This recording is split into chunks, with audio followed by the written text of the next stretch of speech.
Hey, what's up, y'all?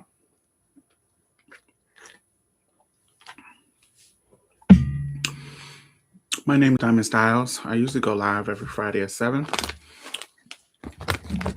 but I'm going live an extra time today because I had a good discussion with my friend and I thought it was a good topic. And so I went on a deep dive about it and I want to talk to y'all about it. If you are new here, welcome. If you are a returning person, make sure you thumbs up. I have the settings set to where only subscribers can join the conversation. That's not because I don't like open conversations. It's because trolls are weird and they will get in the comments and shoot out slurs and negative weirdo stuff that ain't got nothing to do with the conversation. And so when you just have a subscribers, that means if you're a subscriber that you are invested in having adult conversation about, you know, in adult ways, in a respectful ways, bottom line respecting of people's humanity. And so that's how I have it set, and that's how I'm going to continue to have it set because ain't nobody here for that foolishness. And so if you want to join the conversation later on, then subscribe. Yay. Hey, Miss Polk. Hey, Gigi. Hey, AJ and Turner. Not I must have known you was bored. Yes, I just came back from dinner with a friend and we just had a good conversation about Gaydar and they inspired me to come on and talk to y'all about it. So, yeah, that's what we're going to talk about today for the girlies who ain't hitting the streets on Saturday. On a Saturday night. Y'all still be hitting the streets? I remember in my younger years I would be hitting the streets on Saturday every weekend. But now that I'm older, in my midlife, I don't be wanting to hit the streets like that. A girl like me, hey Diamond, I'm good to see you again. Hey, how are you? So this is a long conversation, and I don't want to be on here all night, even though y'all usually tempt me to be in here till 2 or 3 o'clock in the morning. Hey, oh, what's your tea?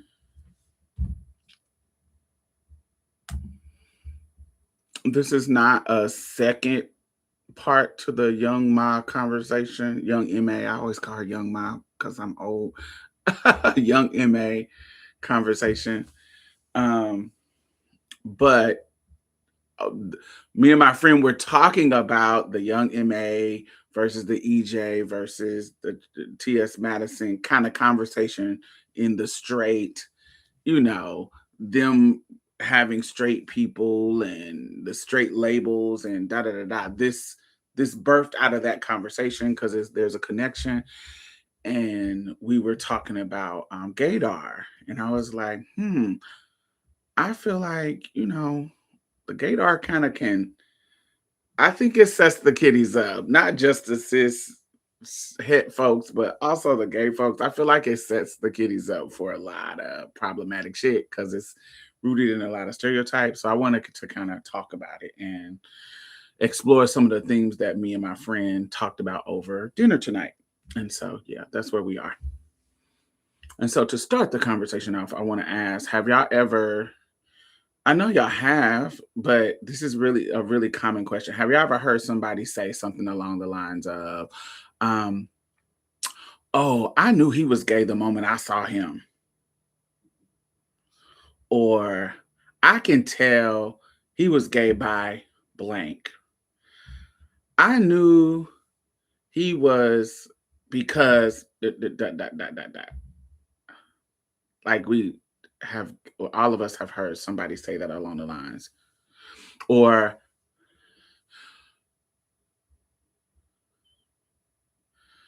And my question would be, did you actually know, or are you just making are you just making assumptions based on bullshit, based on stereotypes? Yeah, so that's what I want to talk about.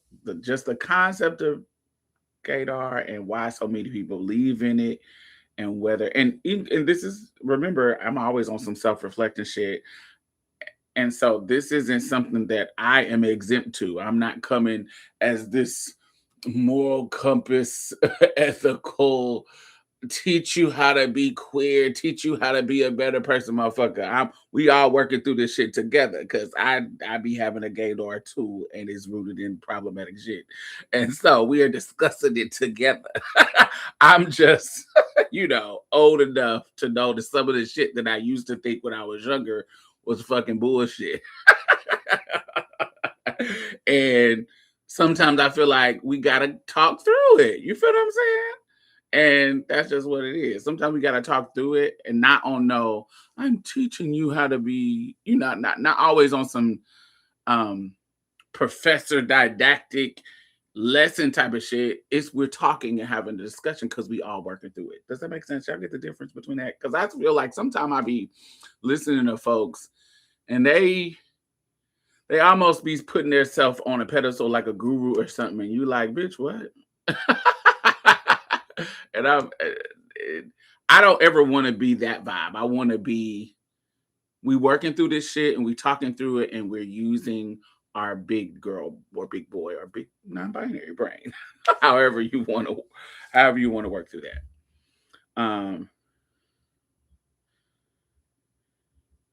Yeah. So let's get on it. Let me see who done came in here. Hey Ty, what's your tea? I am doing really good, Andre.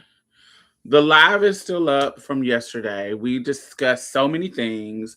If I have time, I usually put the timeline of the conversation in the comments, or at least in the chapters in the description box. So we talked about some of this stuff. We talked about Dominique Morgan. We talked about um the difference in men and women in our family when it comes to the labels of gay, just all kinds of label themes, like how labels are problematic, um, gay, straight, and DL culture. We talked about all kinds of stuff. So make sure you go check that out. You wore the timeline stamps out. Yes, I needed. Sometimes I can do that when I have time to go through it and really break it down. Sometimes I don't have time, but somebody, I don't know who it was. Somebody used to do the timeline for me. I'd be like, "Oh, you wore that out," and I would copy and paste it and put it in there. Sometimes somebody used to do that for me just randomly in the chat, and I guess they got a life and said, "Bitch, you can do this yourself." Oh, I used to live for it. Um, but yeah, sometimes when I have time, I fuck with it and do and try to do that. But yeah, you can go back and check it out. It did mess up at the end, so I had to restart. So I put the restart link of the part two of the part one in the description box too. So you can go if you want to finish the conversation. That part is there. I don't know what was going with it, where it just randomly disconnected, crazy as shit. But yes, yeah, let me go to my notes. Did anybody else come in? Hey, Fight, how are you? My gay friends have always joked that I have no gaydar, which may be a good thing. I don't know. Is it a good thing or a bad thing? Um, so let's start by saying, I'm gonna start by asking, do y'all think gaydar is real? Like, do y'all think that you can always tell when somebody is in the queer community? And when I say gay, I mean I mean it as a blanket statement as far as being queer, like being in community, being a part of the queer community, not necessarily gay as in I have sex with the same sex. Not necessarily that. Gay as in, I think you family. I think you family. um, do you think it's real? So hey, Shonette says sometimes. Alpha Angel says it's real, but it's not always accurate. It's based on mannerism and appearance a lot of times. What is okay? Let's do gender wise. Let's do men. What are some stereotypes in regards to mannerisms and appearance that make a gaydar get the buzzing? What are some things that you like?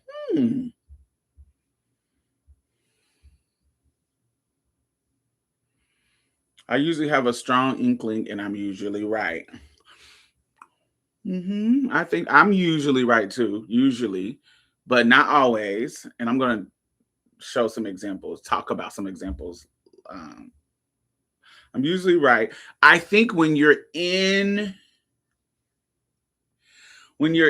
community deeply and you've been in community a long time, it becomes way more easy for you to clock it. Like it feels like it's more easy. Even the little nuances, it just becomes easy because you know such a range of queer people that you can kind of just tell, like, it's just what it is. Um, and also I feel like that way about queer in that way, but also trans. I was like, I remember being young and seeing some people, and I just thought they were so passable. But now that I've gotten older, my range of what passable is way more strict. So when I was younger, I hadn't saw a lot of trans people. So some of the trans people that I saw, I was like, oh, she's passable, she's passable, she's passable, she's passable. Da, da, da, da. But then I start seeing the depth of what passable could be, and I'm starting to be able to see like, oh yeah, I can kind of tell they trans. Like it started my range of what that is. I'm able to clock people more in regards to their transness, and I think the same thing with queer too.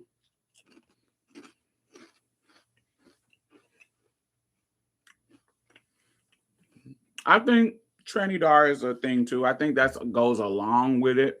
That's what I'm talking about. Then then there's degrees of passabilities. Yeah. Um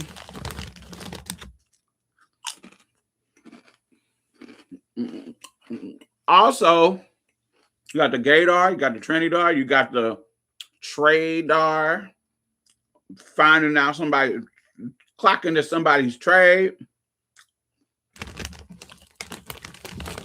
I don't know what the assigned female at birth version of trade is. We used to call it Trish. We used to call them Trishes, but I don't know if if the assigned female at birth people have a word for trade that's equivalent to trade. Like who when Young Ma says I date the straight girls, what's the equivalent? Do y'all have a nickname for them? Our nickname is usually Trade. That's Trade.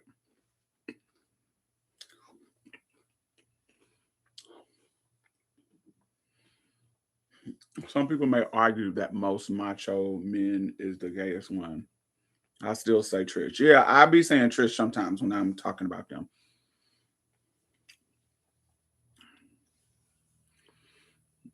The I be trained sharp. Jesus. Now hold on. Now don't delete yet. What's he talking about? We is not talking about the Bible and you quoting scriptures. What's going on? Did somebody infiltrate? Don't delete yet. Jesus was man that was female in gender. He returned as a black cis lesbian woman. What are you talking about, Tony? What? Matthew 19:12. Transgender people are born that way and God prefers same sex marriage. What? What's your tease? I don't. This ain't got nothing to do with the topic, baby. Let's stay focused. I'm not saying anything rude, but we're gonna stay focused with this. with these LGBT ministries.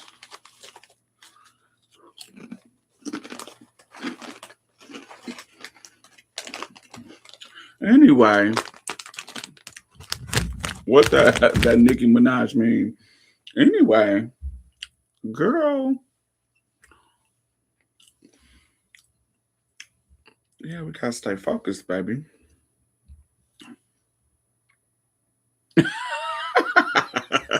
And Gigi said, "No, ma'am."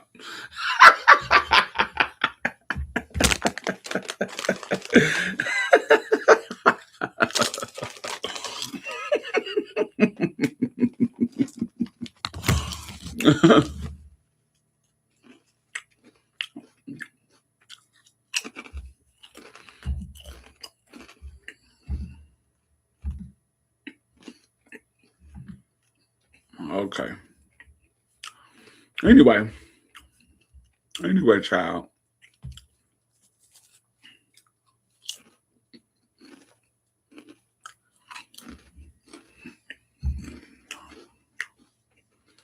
They was diligent because they had to have created like multiple accounts to be here. I'm like, girl, like you can't even focus on the conversation, baby. You talk about Jesus.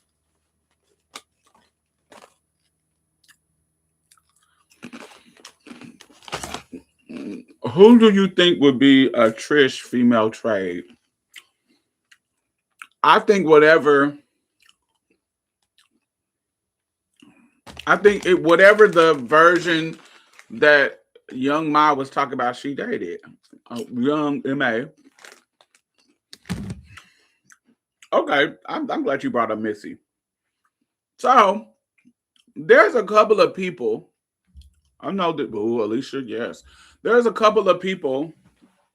I talked about this on the show on Marsha's Plate recently, and there are people in my life that my gaydar was like do, do, do, do, do, do, do, do, all my life. We talked about Teray. So Teray, I just felt like this was a queer man. Like I always felt like Teray was a queer man.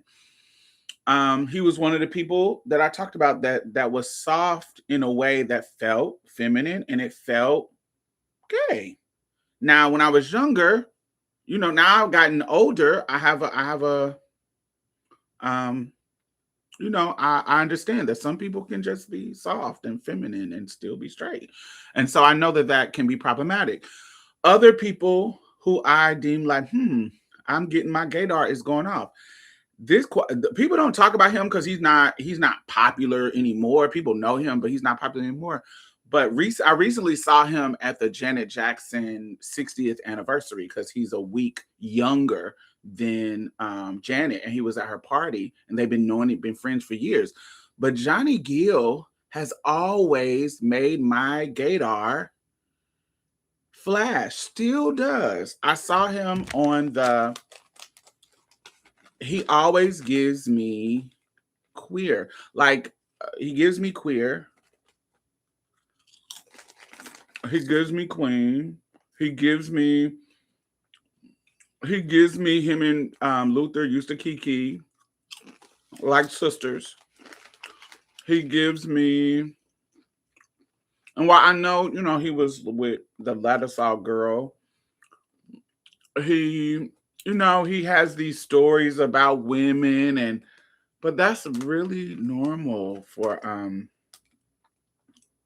like old school, his era, excuse me, boomer or Gen X men having women and having stories about women and even telling it in a particular way. Excuse me, let me get some water. These chips are dry as hell.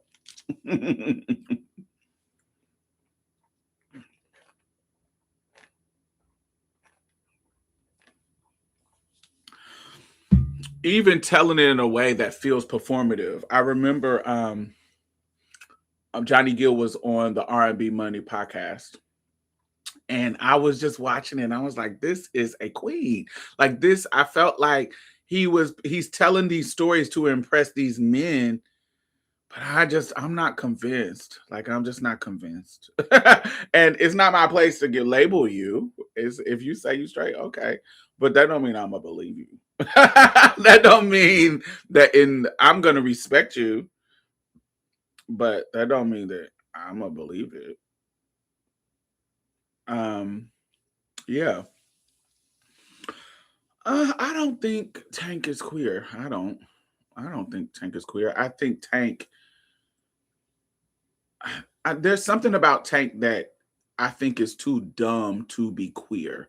I think he's the type of person that I'm freaky and I'm gonna say I'm freaky, and I, I don't think he's the type that I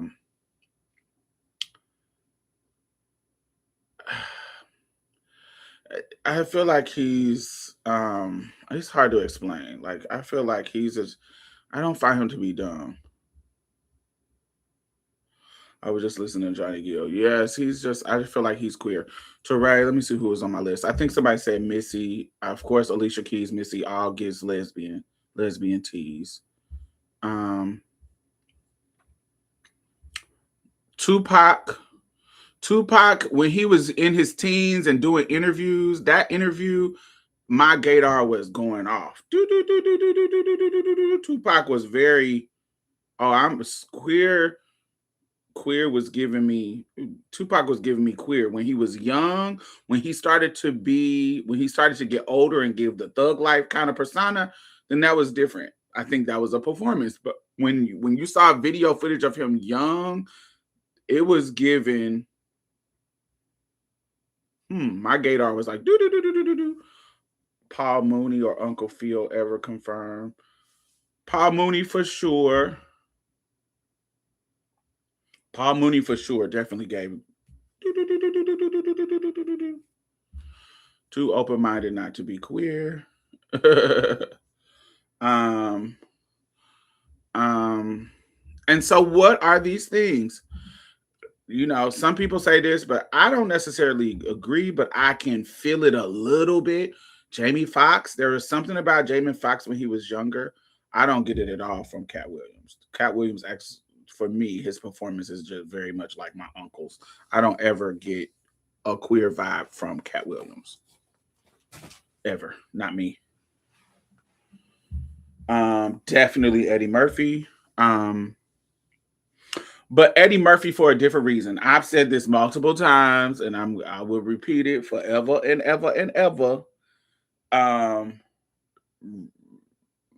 my grandma said Red Fox and Sherman Hemsley. Definitely Sherman Hemsley. Red Fox has been confirmed. He has dated trans women who that's been confirmed for many years. It's like Richard Pryor. Richard Pryor has talked about giving head and fucking faggots and trannies, and that's not Richard Pryor has talked about doing that stuff. So that's not rumored. That's confirmed.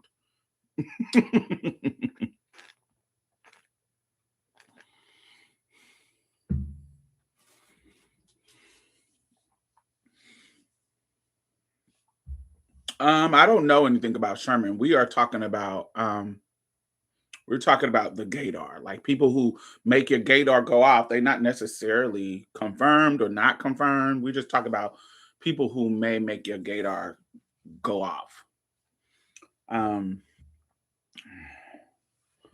Tupac, whenever a man is as intelligent as he is, I always feel like they could be open minded. So, listen, so I have said this multiple times, multiple times.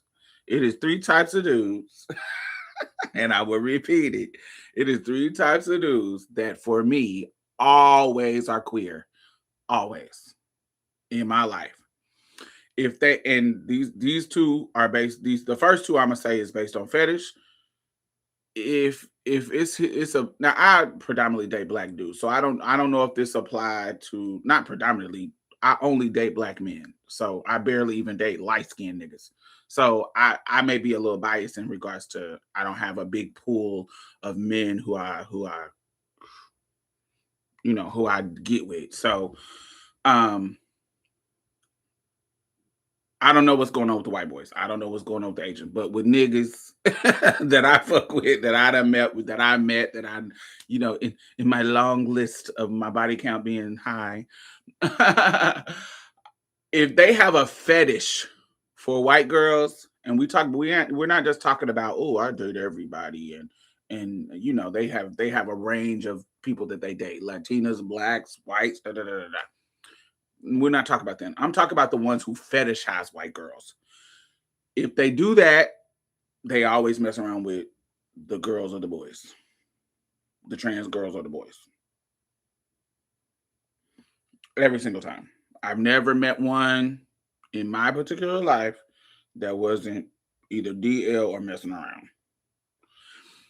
If they fetish, and we're not talking about just a dating a wide range of sizes, but if they fetish big girls, they mess around. Never met one that didn't. Never, ever, ever, ever, ever, ever. In my life, now I don't know about anybody else, but in my life, if they fetish big girls, they mess around. This is what I think. This is what I no, not what I think. This is what I have experienced. I don't speak in absolute, so of course there's going to be some outliers. But in my life, in my lived experience, if they fetish white girls, if they fetish big girls, they also mess around. I haven't met one. No time in my life I haven't met one. And last but not least, which why this is gonna sound crazy, but Tisha and Tashina. I get the Tashina, don't get the Tisha. But that's a good call out. I feel like that's like Oprah and Gail. I don't get gay from them, but the rumor, because anytime women are close friends, people gonna give them gay rumors. But Carl Winslow, for sure, definitely in real life, yes. Anyway, last but not least, so fetishes of white women, fetishes of big girls, and anybody who has the comedian class clown type of personality. You've been in the room with these people. These people who they are naturally funny. They intentionally make a room laugh. That's a part of their personality. Their personality is to come in the room and make everybody laugh. Like anybody that I have met like that, definitely Jada. Anybody that I have met like that, any man or woman who I have met that come in the room and you can tell that is a part of their personality and their normal behavior to come in the room and to be charismatic in a way that is rooted in comedy. Like they want to make the whole room laugh. They want to it's like the class clown type of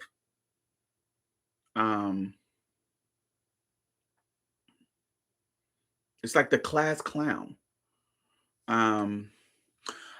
Shamar, I think Shamar is rumored to be gay because he was light skinned pretty boy that got popular in that era of DL, like 90s, where everybody who was light skinned and pretty that was a man, they rumored to be gay. Genuine, if they was light skinned with pretty hair, they was rumored to be gay.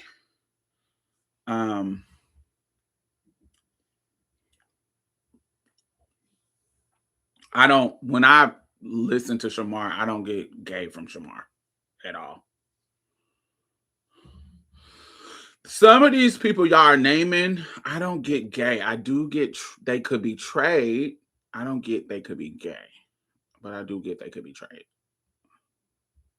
And I feel like Will is that. My trade dog come out and Will, not necessarily gay. And I think there's a difference.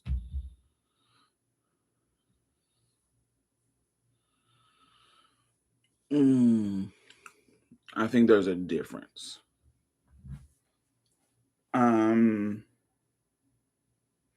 I do get it from Tyson Beckford. I do not. Especially if they sometime wore a perm.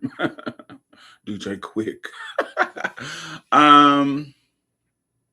Yeah, I wanted to kind of test the waters in regards to that. So yes, my own personal life. If they class clown type of personality, always trying to make you laugh, witty, because there comes with it that somebody talking about intelligence. There is a certain level of intelligence that I think some people they just too smart to be straight. I know that sounds bad and problematic, but child, it's like they too smart to be straight. Sometimes straightness is for for the lower level intellect people. You can't, you can't. It's just something about intellect that says, you know, that says, why would I not enjoy the pleasures of the world? All of them. I know that's problematic, but I just feel like sometimes people are too smart to be straight. Some people, it's like, I'm too smart to be straight. I gotta, it's a certain thing I gotta do. um, so somebody said that sometimes they're usually accurate, but sometimes you are wrong. So have your gaydar ever went off and you were wrong? Now give me an example of what was it about them that your gaydar went off, but you were wrong.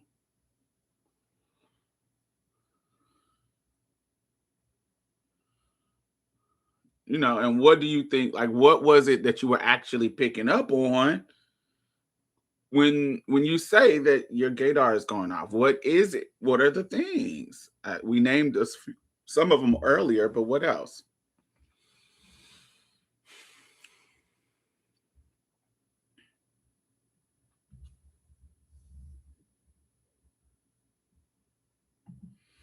I have a friend named, how you pronounce that? Ace.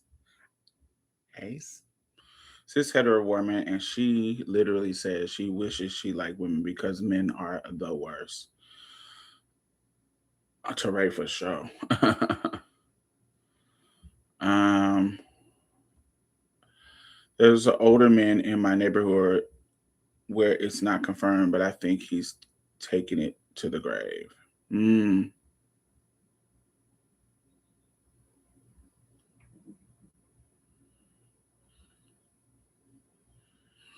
just indie and not gay. I, I think I feel like, not to may play the race card, but I feel like white men have a little bit more leeway because of their status in society to go outside of the bounds of masculinity in a way that can be queer without being actually sexually queer. I think they have a more wiggle room in their box. David Bowie, absolutely the perfect example. Um, yes. My wife. Initially, I thought Kev on stage was even with his wife until I followed him a little bit more. Yeah, I never saw Kev on stage as that because Kev on stage, as I explained in my live about Kev on stage was, if you go back a couple of weeks ago, I think it was not last week, but the week before that. Um, Kev on stage is such a classic church boy to me. I never saw him as gay. I saw him as a sheltered church boy, and they give exactly what Kevin gives. I talked about on that show, so make sure y'all go check that out if you want to hear my opinions on Kevin on stage. Yes, he gives me classic sheltered church boy. So they're never gonna give a certain level, especially a black one, is they're never gonna give that kind of hard street nigga ass vibe that sometimes people stereotype as straight. They're never going to give that. There's going to be a softness because they are shielded from the harshness of the world. And so there is going to be a softness in them, and a softness because they don't really have to work for any fucking thing because they're men in the church in the church atmosphere. Men in the church atmosphere barely have to work for shit because they uh, religiously um religiously uh, kind of position them as being spoiled and catered to. But that's a whole other conversation. Still could be trade though, for sure. For sure, for sure, for sure. Hear me out, Dr. Dre. Baby, I ain't gotta hear you out. I agree. Him and Easy E. You want me to think Easy E died of AIDS because of some random groupie chick? Okay, sure. In the 80s, I'm sorry. I he gave me trade down. They all give me tradie. It's just my opinion.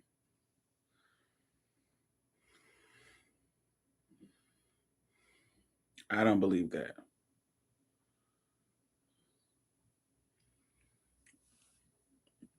No, not Suge Knight. Not just because he's his image of being aggressive and da da da. I just don't pick it up from Suge Knight. I feel like he's dumb. I feel like he's a brute that is not dumb enough to be queer. I know we're talking about stereotypes, so I'm not saying that this is a science, and for sure, this is how I think about certain things. One of my bosses gives gay, but he's very churchy, so I don't know if I feel like church men have a softness to them. Yes, I totally agree. They do. Freddie Jackson for sure. Definitely Gaydar. Honey, baby, it's the fireworks. Come on, play the birds. I don't know the words. It's giving Katy Perry down. Fireworks. Mary J. Blige. I don't get queer from Mary J. Blige like I get it from Alicia Keys. Mary J. Blige give me a hood bitch. And hood bitches have a hardness to them because they're fucking hood bitches. So there is a hardness that comes with being in the hood as a woman, that especially a urban hood woman, like in a city like New York, a city like LA, Crenshaw, when you're in the hood, there's a hardness that comes with even with straight women. And so Mary gives me just um she definitely doesn't give me what Missy gives me. What Missy and Alicia Keys gives me is not what Mary gives me. Not at all. They Missy and Alicia gives me lesbian, like they give me secret lesbians. Mary gives me hood bitch. She give me straight hood bitch. I'm I'm I'm I'm comfortable in tight jeans and Tim's. But I like dick. I'm comfortable in Jordans. I'm comfortable in masculine clothes, but a little feminine energy to them. But I like men. That's what Mary gives me. She don't gives me lesbian. She give me hood bitch. There's a hardness to me just because I'm hood. Mariah Carey, especially during the Brat era. Oh, definitely don't get no queer from Mariah. I don't.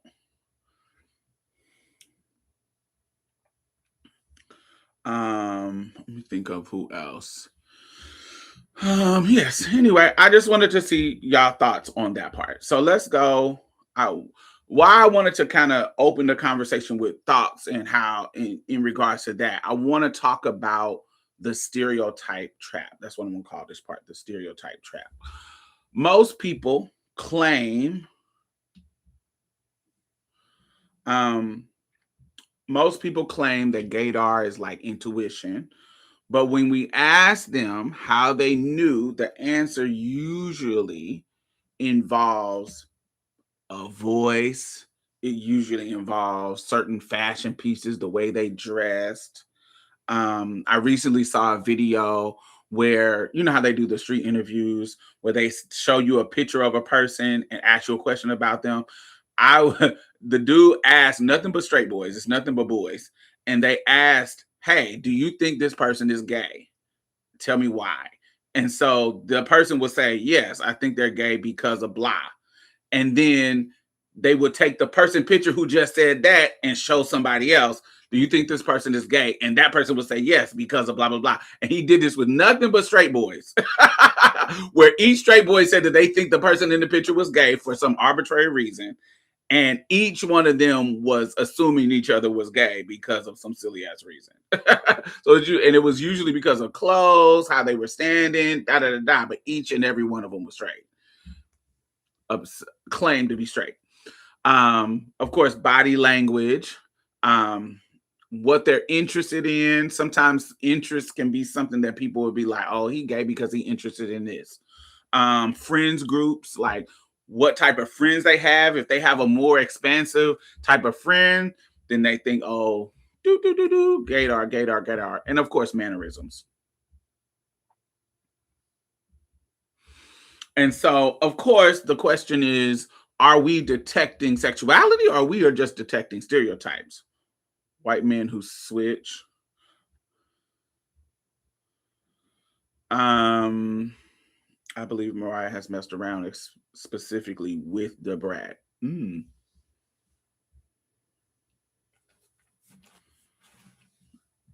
I wouldn't be surprised. I wouldn't be surprised, but I wouldn't be surprised if not either. She reminds me of Whitney. Mary J reminds me of Whitney too. Tony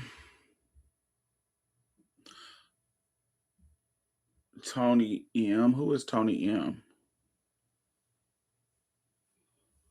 Who is Tony M? Tony Morrison?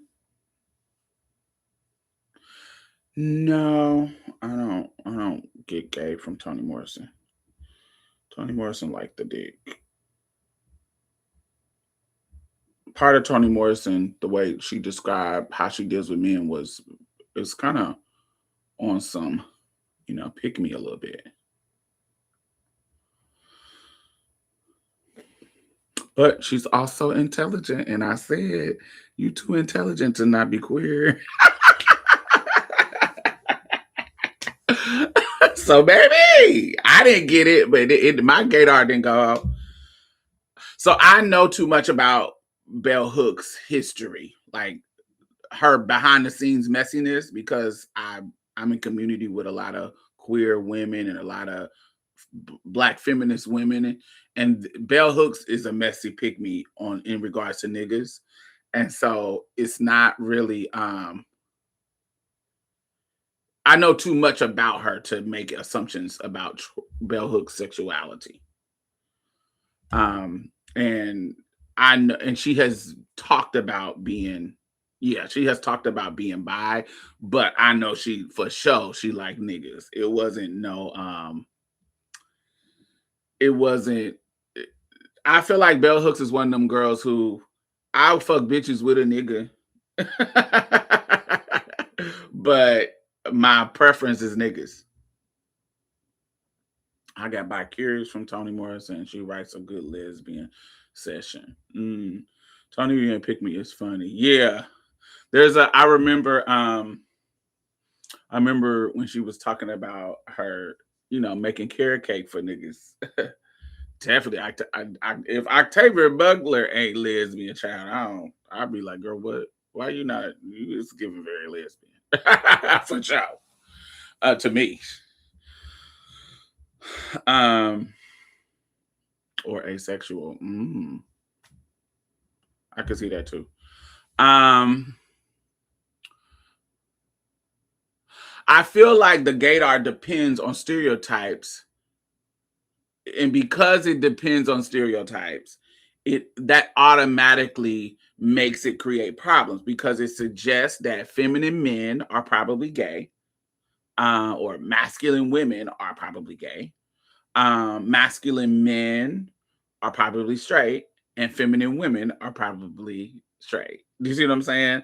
Like there's these ideas of feminine and masculine that are stereotypes, and people fall outside of them. So you automatically it's become problematic because everybody doesn't fit in these boxes, and that certain behaviors belong to certain sexualities. And it really doesn't work that way. You feel what I'm saying? There are feminine straight men. There are masculine gay men. There are bisexual men. And same thing with women. And so and not to mention non-binary people. And the facts of the matter is that people's presentation has nothing to do with orientation. People like how people present to the world has nothing, absolutely nothing to do with their sexual orientation. It just doesn't.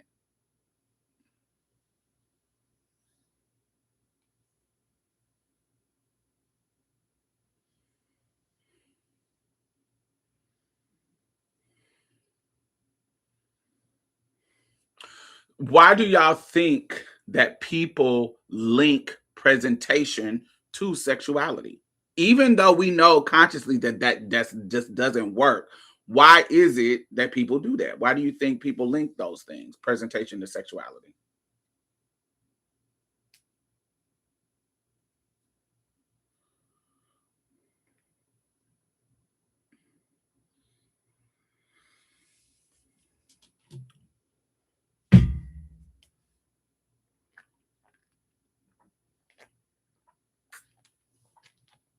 Salacia said, because we like to believe that we know it when we see it.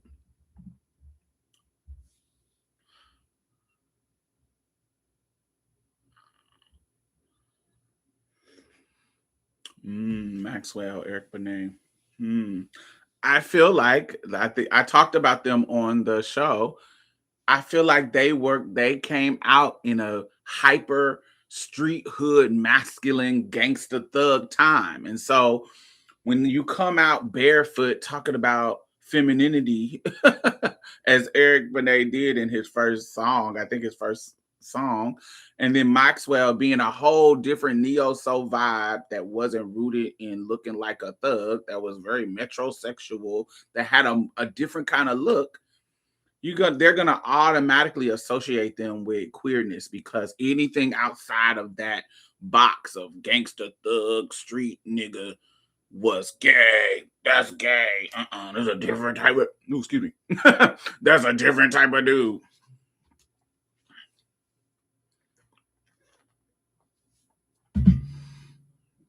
Every man with a falsetto ain't gay.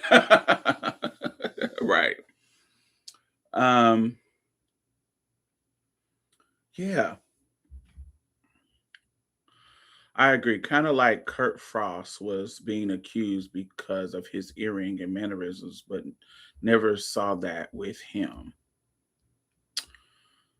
Um, I think some people it's similar to what's the dude that was beating on K Michelle that was with Toya?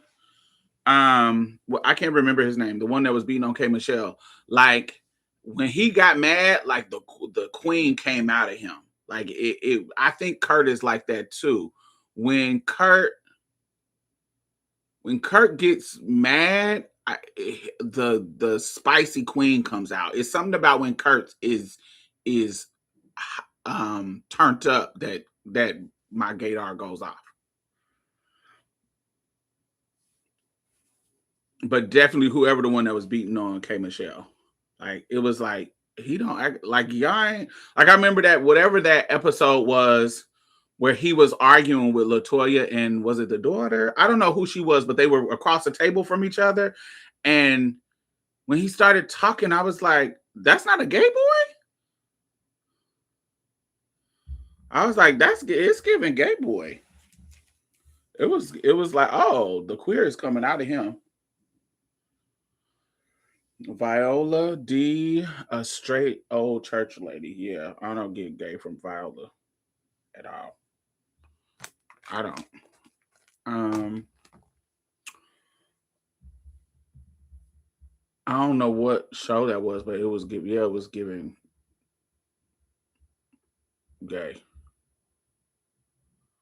In The Woman King, I sent it, but I just think that her character was because they were warriors. I didn't get gay.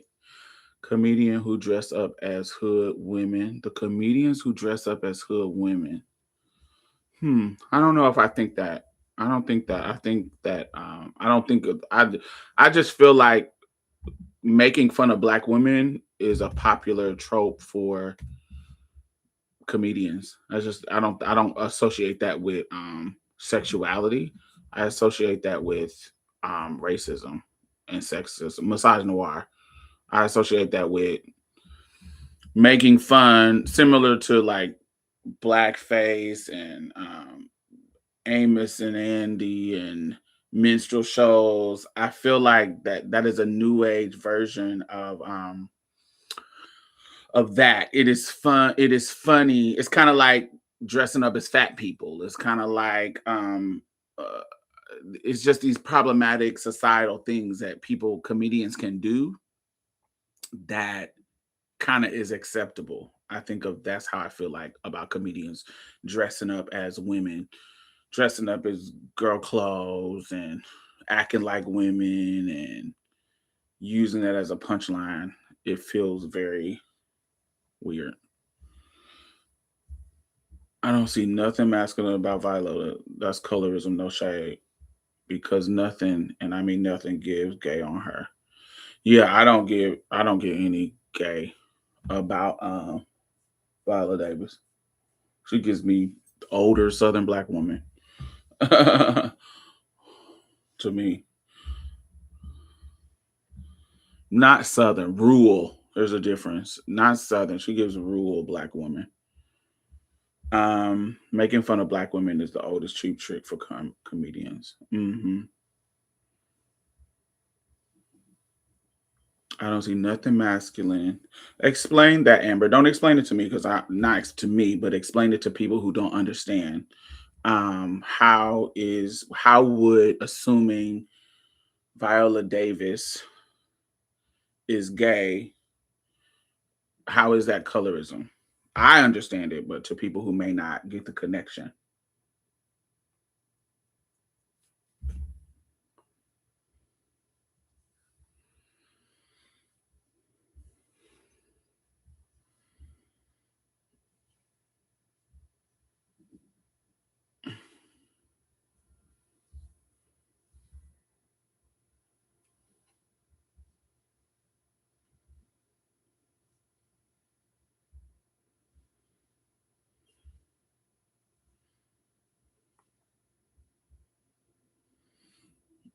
Oh, there's misogynoir, but a lot of them comedians be feeling their fantasy.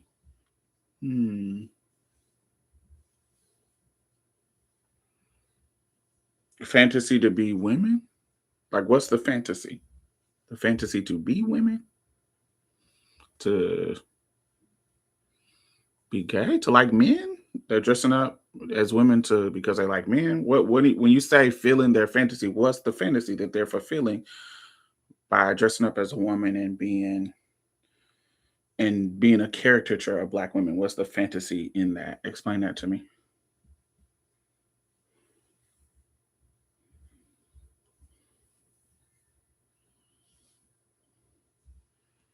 I can see it. Viola gives me Queen Latifah, MC Light, and Pam from Total Vibes. I don't see colorism. Terry Crews is someone who my Gaydar goes off with, but I can't explain why. Okay, you put me on the spot. Blackness itself seems as aggressive because of racism. No, I just want to just to not put you on the spot. If you don't want to answer, you don't have to answer. But I just wanted to know if you could explain it so people can understand it. I think. Let me see if how can I explain it for me to understand.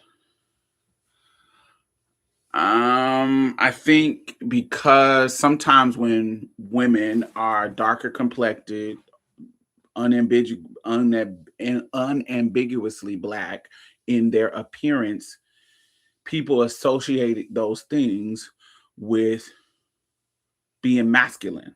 And even though in every part of her is a woman, I don't feel she gives any kind of masculine energy. She gives a wife, she gives direct. I think what you're saying is because of her looks and being unapologetically Black, and because of her features and because of her color, people associate that with being masculine, because that's the only thing about her that you can deem as masculine if you are rooted in colorism. That's how I would explain it if I'm to understand you, because it's nothing else. It's not like she dresses like a boy. She doesn't. She usually is in feminine clothes. Um, um, she doesn't have a deep voice to me. She has the same type of voice that, like, that commanding thespian voice, like a Angela Bassett. She has the same thing. So it doesn't feel like there's anything rooted in her. It's not like she's a Missy Elliott who always running around in sweatsuits and da da da da. There's nothing other than her color and her features that would make her masculine to me. And so that is rooted in colorism, I think. But somebody, what did Turner say? Turner said, "I see it. Viola gives me Queen Latifah, MC Light." What about Viola gives you those things? Like MC Light and Pam and Queen, they give a masculine, dress like a boy. They give tomboy. Um, Viola don't give tomboy. She always in girly clothes. She always got her hair done. She even on her off day, she's always in regular, like, feminine clothes. I never really see her um dressed like in boyish or tomboy attire in the way that they were.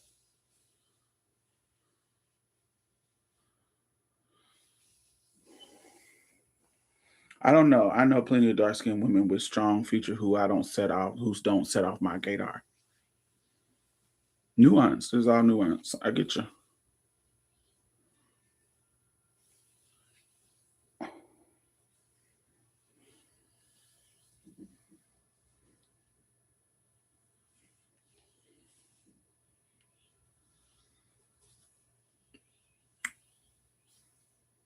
What about her mirrors it?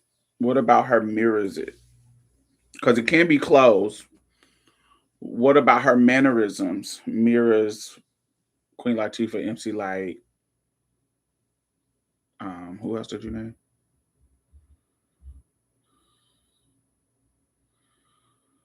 Pam.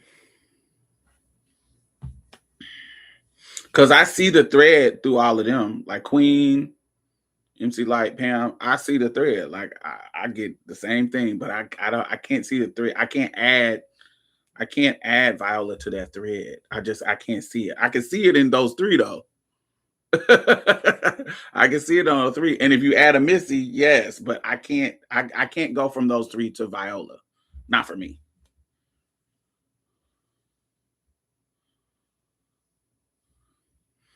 Yeah, I don't get it.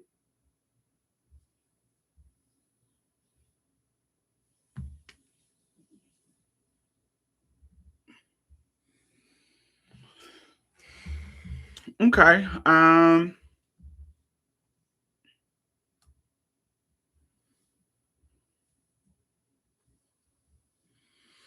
I think that this is an example of how we all are going to be in a matrix of what we deem feminine, what we deem masculine, and that is upbringing, that's influence, that is um, conditioning. That is a lot of things. We all are going to have. Yeah, I see Don Stanley totally. I see the connection between all. I just don't. I don't see. I don't see Viola in that lineup. I totally get the Don Stanley. Don not a lesbian. I think she is. Um, I see all the connections. I don't. I just don't. I can't get the Viola. Viola give me a rural black lady. That's all she gives me. Um, so because of this conditioning, a lot of our assumptions can often be wrong. And so the next question I have is what happens to people who know they're being judged through that lens? Like what happens to people who are not fitting whatever stereotype that is a part of the group that they agree with the label, like whatever it about. Imagine constantly hearing people brag about, I can always tell, i know I know one when I see one, and or nobody's fools me. For somebody who isn't whatever the label is. But what about somebody who is curious, who is um not as definitive about their label, not as definitive about their sexual orientation? When they see this, say for someone who is not ready to come out or not willing to come out or hadn't even given it that much thought, how does that make them feel? Does that make them feel welcome? Does it feel like surveillance? It feels like it would create vigilance around how they are acting, how they're presenting.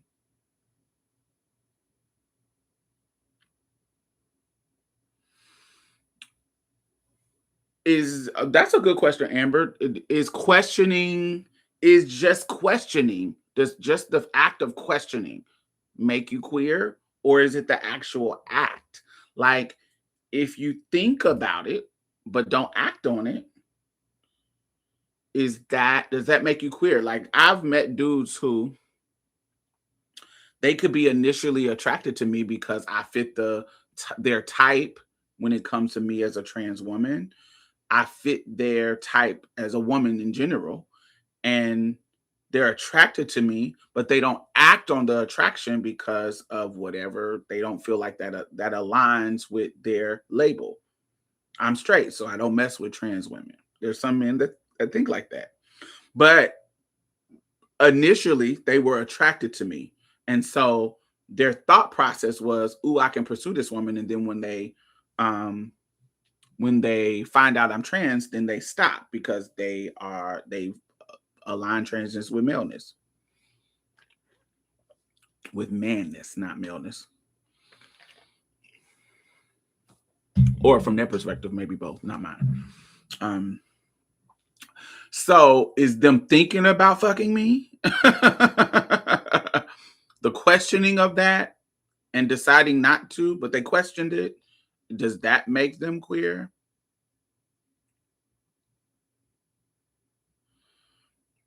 I think that's something that we all kind of can grapple with or chew on a little bit. Uh, is the I don't know. I don't like the idea of just thinking about something making you queer. I feel that's a little too mm, I feel like that's a little too I feel like you got to act on it. I feel like the act is what makes it. I feel like for me, and not putting this on anybody else but me, the act is the definitive line. And I'm not even talking about the act between two people. I also feel like if the act, any type of behavior that goes along, like for example, I think if you are constantly watching gay porn and masturbating to it, that is a queer act. Even though you're not going out and having sex with men, you prefer gay porn and that's the one that you choose to masturbate to. That is a queer act. That is queer behavior to me. So it's not just the act of having sex with another human being and having gay sex. Not just that. It's also the act of, queer things, like doing three queer things. Whereas I don't think not acting on it is just thinking about it, or like, would I do that? Nah, I'm good. I don't think that the act of thinking about it is enough for me to consider you queer. But I think the behavior, if you're doing behavior that revolves around queerness, around queer turn-ons and sexuality, I think that's the definitive line for me.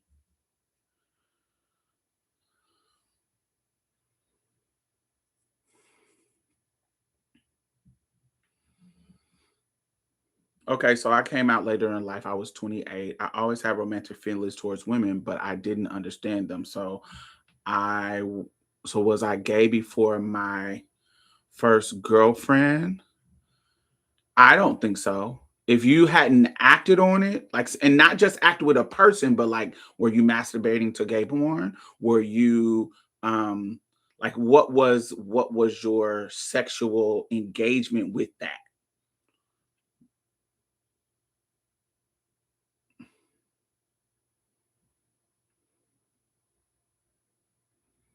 Is there a line drawn between thinking about it and fantasizing? For me, it is. I think the line. I think questioning something is just questioning. Like, "Ooh, should I go to the mall, or should? No, I'm not going to do that." Da da da da da. Or should I? Should I question is just presenting the question, but how am I acting on the arousal? What behaviors am I exhibiting when it comes to the idea of it? If I'm just like, oh, I'm questioning, would I be with a trans woman? That sounds kind of weird, or I ain't really interested in that, so I'm gonna go do what I normally do. I don't find that the thought about it, the thought of questioning it, to be the gay. But if I question and I say, could I be with a trans woman?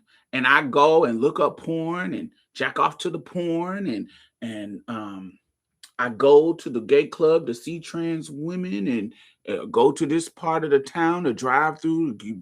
When your behavior starts pushing you, your arousal and behavior start pushing you towards actions of doing shit like that, to me, that's when you've crossed, for me, the definitive line of you queer. Because what's now your actions is playing with the not playing with the fire, but your actions are playing with the temptation of doing it. And so why are you not doing it? Like, if you, because you still acting on the arousal because you're turned on by the idea of a trans woman, or turned on by the idea of a man, turned on by the idea of a woman. um I did always like girl on girl porn. Yeah, I think that and when you started to participate in that way, for me, now this is not labeling you. I don't know. You decided how you felt about that. This is just for me, what I think about it. When your behavior started to respond to the gay shit, to me, that's when your queerness started. So when you started looking at gay porn for the pleasure of it, when you started to save the magazines and save the pictures so you can go back and look at it, and when you start doing those type of things, to me, that's when your queerness starts. But just thinking about the initial thought, do I want to do that? I don't think that that's when the queerness starts. I think the behavior. It's always about the behavior to me.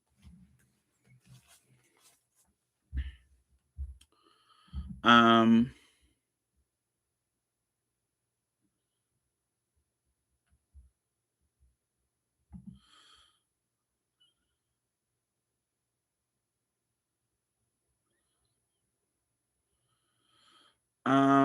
I did see that clip between Duran and Joe Button. There was something about it that was worded wrong for me, and I can't remember. I would have to revisit the clip. It was something about it that was worded wrong for me. That was like, ooh, it was conflating something that I didn't like. Um, I would have to go back and visit it, but yeah, I saw it. And 0.1% gay is still on the gay spectrum. One drop rule of gay. Period. I was it was confusing me. I was hoping you break it down. Yeah, uh, I would have to go back and listen to it, but what I remember, it was something that was being conflated that I didn't like that he was saying. It was something um it was something that was wrong with it. I understand why people was like going up for it, but it was something that was like, "Ooh, I don't know if I agree with that in the sense." But I do like the concept of straightness in the way that we say whiteness is a culture, is a social structure. I do think straightness in a way is a social structure too. And I think that that was what he was hinting at, but certain words were being conflated that I didn't like how the message was being conveyed. I do think straightness is a social construct that people are attached to.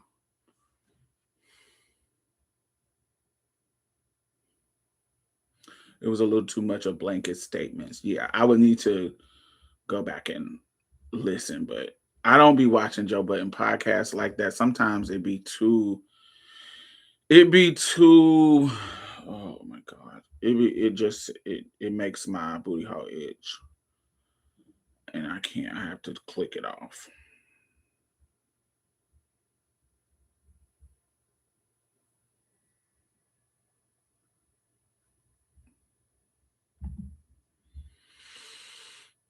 Um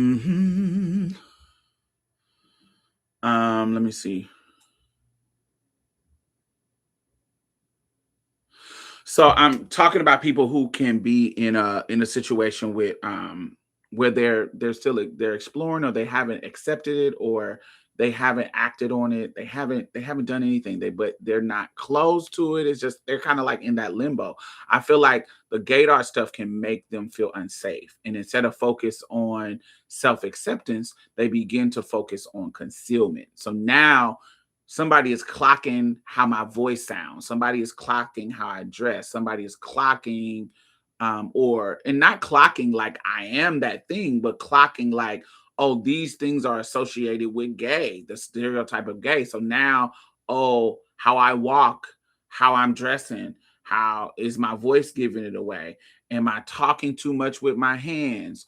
Are people watching me? It becomes the more people believe if they can spot queer people, the more pressure some individuals feel to hide those things or hide that thing. So it opens up the door um, for discrimination when it's not meant to be that, when it's not appropriate for that. Not that discrimination is ever appropriate, but there's a stereotyping that's not. This doesn't really fit this person, but because we are always vigilant on watching and the gaydar going off and watching for the stereotypes, is your voice a little something, are you using gay lingo, especially now where there's like the internet is blending many cultures and many there's a lot of gay lingo happening. There's an osmosis being forced where I'm hearing straight men use words and I'm like, I ain't never heard y'all use words like this. I ain't never heard straight men in the past, except for in the past 10 years, use no shade and tea. And it's no shade, but I'm hearing straight men use that language. It's no shade. And that was not normal language for cisgender heterosexual men. But I'm hearing them even in their conversation use that language. Um, and that wasn't normal in my growing up. Like it was certain words that if you heard people say, it was like, oh, he must be Trey. Or like it was certain words and lingos that you can tell that they were in spaces, which was funny because I talked to my brother about this in our interview with my brother. And my brother has, because he grew up in my household, there are references that he has that he like, I have to make sure I'm not using that language because that language I grew up, I got custody of him when he was 11. So saying something is late or something is late and tired or um I don't know, just different languages that we he used what we used around him when he was growing up. He would say, and and he would be he had to be conscious of that as a straight man, of how this is language for a particular group. And even him now, he says, I'm hearing the language in popular culture now that I grew up with when I was younger.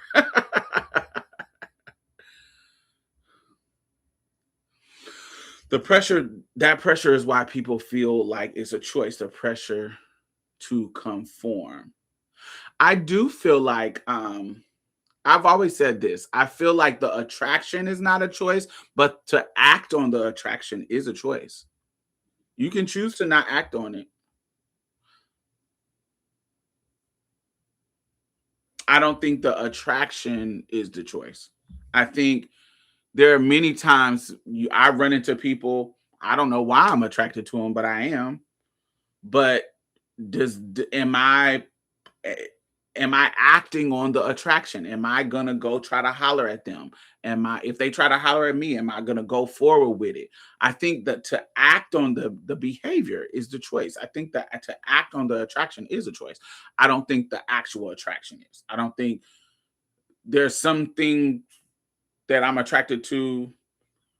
I don't know. I didn't know that I was gonna meet this beautiful stud today and be like, oh, she is cute. Oh my God. I've never messed with somebody with a vagina, but I've been attracted to studs based on their mannerisms and their persona and how they came at me. I was like, oh, you cute. Like there's something about your energy that I'm attracted to. Like, oh, you make me feel some kind of way. But I'm not acting on it. And I can choose to act on it. I think the choice comes with the action.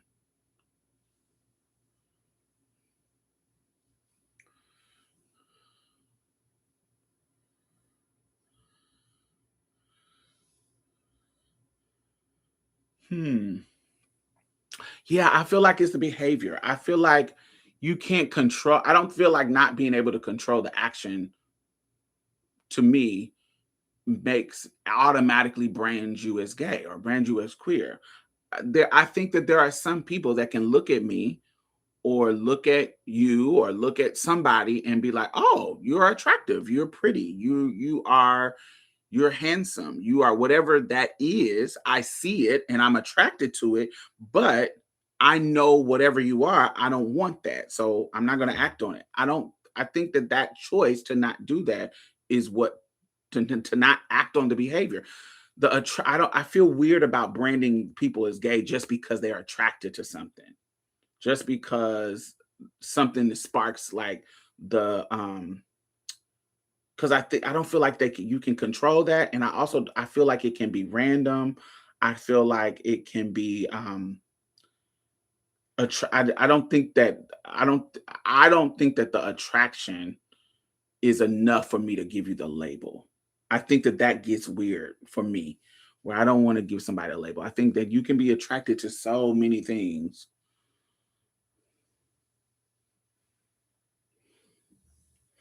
For example, I let me give you a perfect example. So I remember, and I talked about this, Denethan. Y'all remember the dude that I used to date, named Denethan? I showed him he's been on a couple videos, my old videos. So Denethan, I met his cousin when he was 16. I was like 28 and he was like 16. And when he got in the car, I was absolutely attracted to him. Now, I didn't know that he was 16, but he was so fine. I was like, "Oh my god, this boy is fine." So, so, so, so fine. But when he said he was 16, my whole demeanor changed because this is a 16-year-old. But I couldn't control my attraction to him because I had never met him, and whatever genetics that the Lord gave him, the ancestors gave him, it was what I you find as fuck. It was what I could deem beautiful, but I couldn't control it. It not like I said, I'm going to turn around and see this person and I'm going to be attracted. No, he got in the car. I saw him and I was like, God, he is beautiful. He is so fine. It wasn't it wasn't something that I can control, but I don't think labeling me as a pedophile because I was attracted to a 16-year-old would be right. Does that make sense? Like giving me that label because I was attracted to this minor. I don't feel like it's right for you to label me as a pedophile because I was attracted to this fine ass 16-year-old. I just don't think that that's right. And so, what would make me a pedophile is if I acted on the dealing with the 16-year-old. Does that make sense? Like it does that.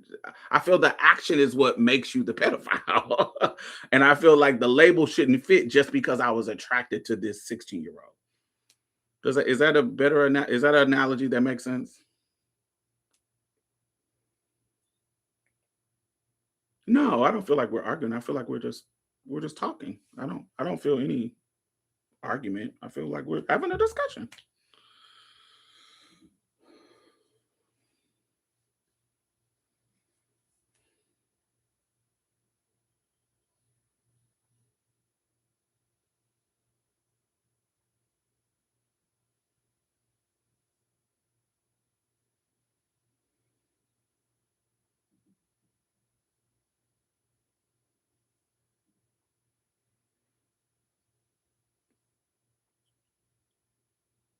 No, no, no. We're just discussing. Yeah, I'm not. I don't consider what we're doing arguing. We're just chewing on it. We're working it out. um, 50-year-old virgin who didn't choose to act on her queerness, but isn't that an act? But isn't that the act? Like that's the act. Like the act, not act to the act of sustaining because I'm queer, because God said this is wrong. You're acknowledging that you're queer and you're acting intentionally refraining from sex. That is the action that you're taking that's rooted in your queerness. That is the action. That's the action that if you saying I'm not going to have sex, I have these feelings for women, but I'm not going to have sex because God says it's wrong. Your action is rooted in the acknowledgement that you are queer and you don't want to do what's wrong. So that act, that behavior, even the lack of action in sexuality,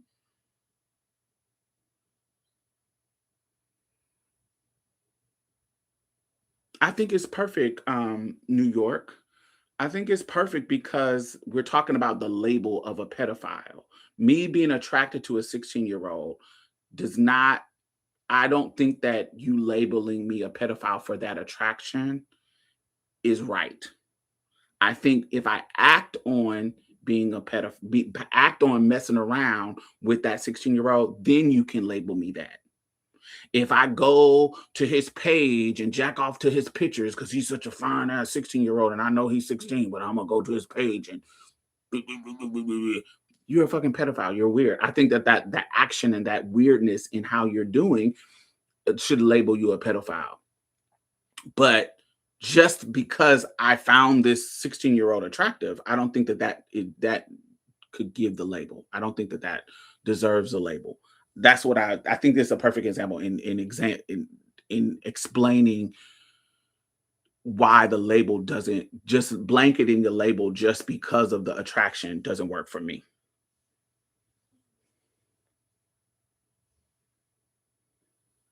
No, I did desire him. Him there I wanted to fuck him. There's Lupita Nyong'o. I admire her beauty. She's a beautiful, chocolate, amazingly beautiful woman. I don't want to fuck Lupita. I wanted to fuck him because he was fine as fuck. Because his look was delicious. I was sexually attracted to him. I wasn't just admiring his beauty.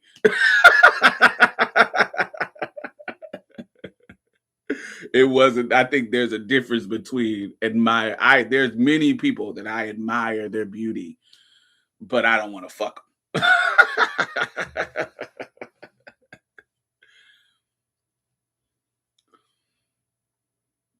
Hey Matt, how are you? I think that she acknowledged that having sex with men feels wrong, but she also, but she, but also the action is what makes her gay, right? So in her mind, she's not gay, but my mind, you're gay.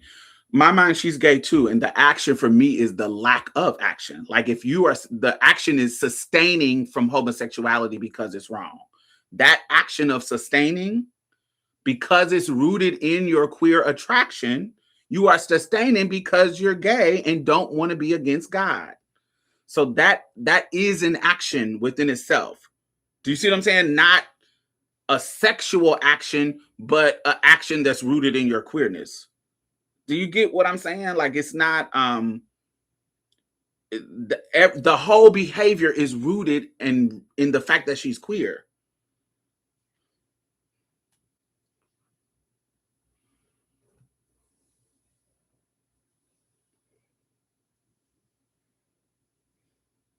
So the question of when you knew you were queer and gay, can be answered if they never acted or not. They can only claim it if they engaged in sex. I my opinion, this is no there's no right or wrong in this. This is I don't want to make it seem like I'm right. You can have your own line. In my opinion, when you acknowledge your attraction, when you acknowledge it like it's a consistent thing, and your actions, whether to do it or not do it, are rooted in that acknowledgement, I think that that's what makes you queer. Whenever your actions are rooted in that acknowledgement.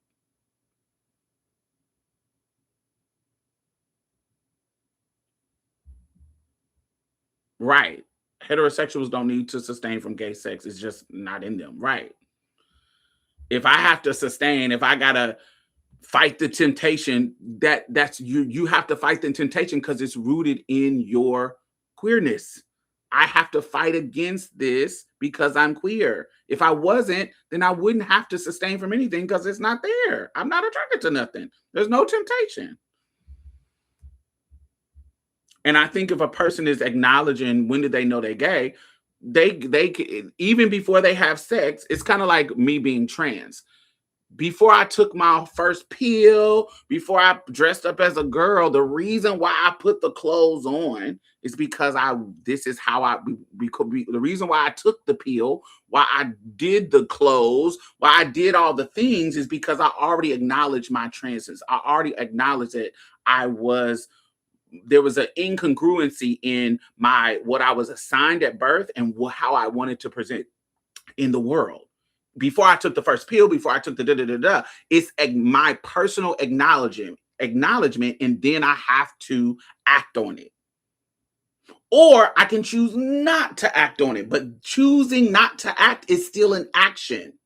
I feel like I'm trans, but I'm not gonna put on no girl clothes. I'm not gonna put on any I'm not gonna take no pills because this is wrong for whatever reason. Because this is wrong, because of I'm scared. We talked about T.S. Madison and Alonzo Arnold's idea of gender identity. I'm scared. I don't want to deal with the backlash with my family or with the public. I don't want to do all of this kind of stuff. I don't want to deal with the trans label. And so I don't do this or I don't do that. Then that still is an action. But if you're acknowledging that it's there and your behavior starts to reflect around that acknowledgement, to me, that connotates you being queer to me or trans in that particular example. But yes, I think that if you're acknowledging it in yourself, your consistency of being attracted to, if you're a man and you consistently attracted to men, even if you're not acting on it and you're refraining, that refrain is the action. I'm like, no, I'm not doing it. I'm not doing it. I'm attracted to men, but I'm not going to participate in that because religious reasons, because I don't know. I'm Fear I'm gonna catch a disease, or fear somebody is gonna tell, or I'm ashamed of it, or um I don't I don't know. I don't I feel like I wanna be about them, but I think it's gonna hurt. I don't know. It's so many reasons people don't explore where there could be a fear in that. Let me see. Where are we at in time? Okay, yay. Um, I want to talk about. In my notes. I call this the masculinity shield. one of the one of the I feel like the flaws of the Gaydar. Let me see what she says. I didn't know that the feeling I had was queer. I often say I assumed that all women were faking it or more so tolerating men. I never had a male friend by and large, and I didn't engage in sex with men, but I hadn't realized it was because I was attracted to women because I wasn't attracted to them men. Um, I don't know. I feel like not having the language does not make it not exist. Like I didn't always have the language of trans. I didn't always have the language to describe the incongruency that I feel around my gender. And not having the language doesn't mean that it still don't fit for me.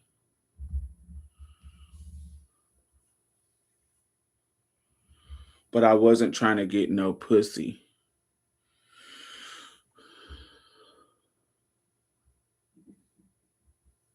Hmm.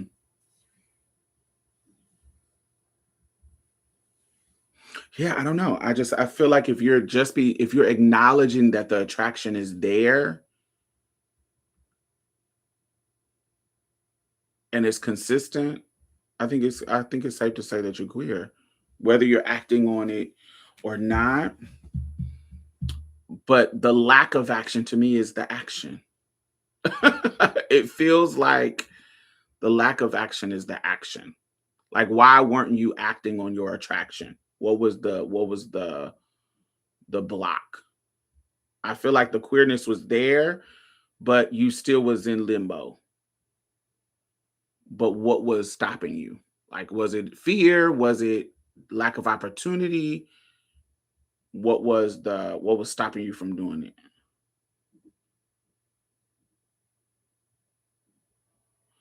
So for me, I was always a lesbian. I just didn't know it. Hmm.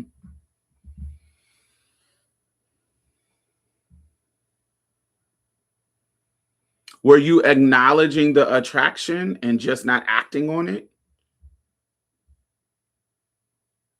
Because I feel like grappling with it, I think once you decide that you were a lesbian, that's when you become it. That's the action. Like, I know these feelings. I know these feelings I'm having for women. I know it's there. I'm attracted to women. I feel like that's the action. Like, acknowledging it is the action. And what was stopping you from doing it?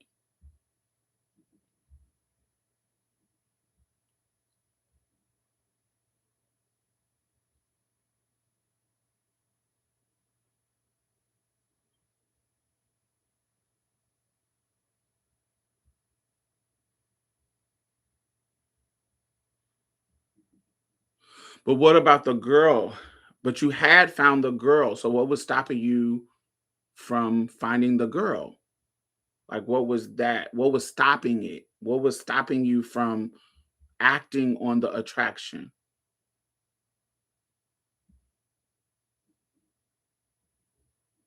And so how would your behavior be?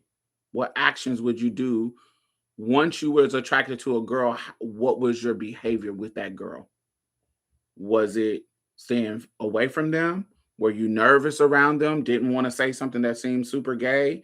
Was your behavior being adjusted in the moment that you were attracted to some girl? Like, what was your behavior with those girls?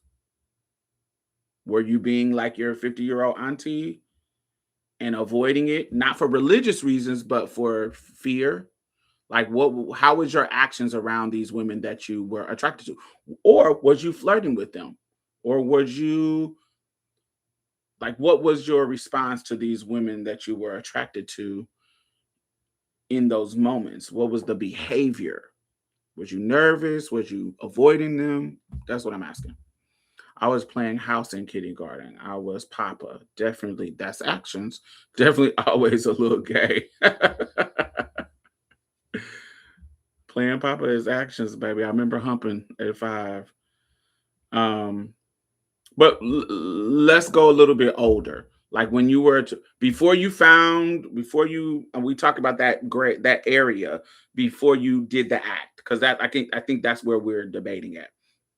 Before you did the act, or what the act is, because like I said, I don't think the act is always the act of sex. I think even the act of sustaining, if it's rooted in religion, rooted in your queer, if you're rooted in your queerness, I still think that's an act, the act of sustaining. So for me, I'm trying to see where your act was. If you are avoiding these women because you're attracted to them, I think that that's an action. If especially if it's consistent and not just a one-time thing. I was nervous, giggled, but I wasn't thinking about doing anything sexual. I just knew I was enjoying the company of women and women almost exclusively. Your coochie wasn't getting wet and hard, and it was no sexual arousal. You just enjoyed the company. I'm trying to understand. Like you wasn't. You said you didn't think about doing anything sexual. So how what's the extent of your physical attraction? Like, and maybe it's because you're a woman. I don't know how a vagina works. So how a dick works, baby. If I'm a turned on by somebody, that thing gonna get thick.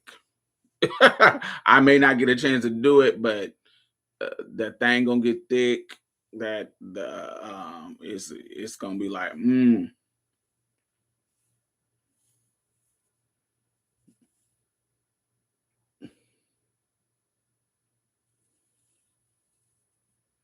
Does this focus on behavior or acknowledge or debunk the idea of people being born gay or born that way? No, because I think that the attraction is natural. I think as I said earlier, I think that the choice in acting on the attraction is the choice. But I think the attraction is in people from birth, the attraction.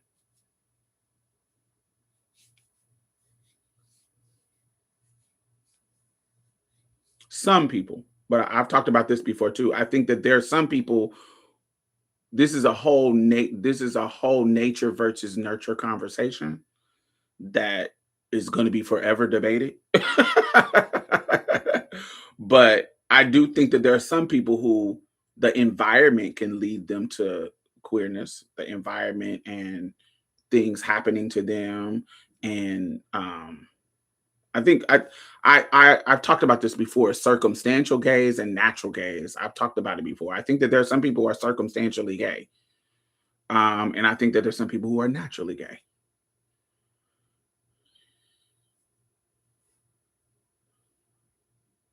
Oh, okay. That makes sense. That makes totally. I'm totally happy engaged in sexual contact. Just period. I'm dry until touch. That makes sense, and that may be where there may be some misunderstanding because I don't. If I'm sexually attracted to somebody, my body is going to physically respond to it.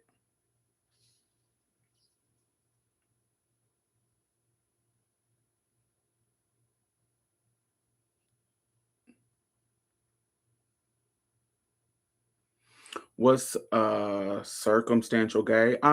Say somebody who there's multiple reasons. Say somebody, this is the example that I always give people. Say that I am a person that is I haven't really thought deeply about my sexuality. Okay. I haven't really thought deeply about my sexuality, and I come into a social setting with all different types of people. School, gay for pay. I think that that can be, I think that can be an example, but I don't like to give that one because that's some. I think that can be an example, but that's some circumstantial shit, some socioeconomic shit that I'm like, ooh. Um, but this is an example that I like, that I usually try to describe it. Say that I come into a cafeteria. I'm a kid. I'm a junior high schooler. I haven't thought deeply about my sexuality, and I come into a space where I see all these circles of people. I see this table is the goth people. I see this table is the jocks and the sporty people. And I see this table is the it girls, the mean girls, or the popular girls. I see this table is maybe the cheerleaders. There might be overlaps and da da da. And I see this table is the gay table. And for whatever reason, circumstances put me in a space where I'm being mistreated by all these motherfuckers except for the gays. And so when I come in the cafeteria, I go sit with the gays. And in that moment, I meet amazing gay people. And because I haven't thought deeply about my queerness, I start to question. I start to be like, oh, he's gay, but he's so nice to me. And he's kind of cute. Ooh, I never been attracted to a boy, but I'm attracted to him. Ooh, because of the circumstance, the social circumstances, you were put in a situation where you questioned it and thought about it and you explored it.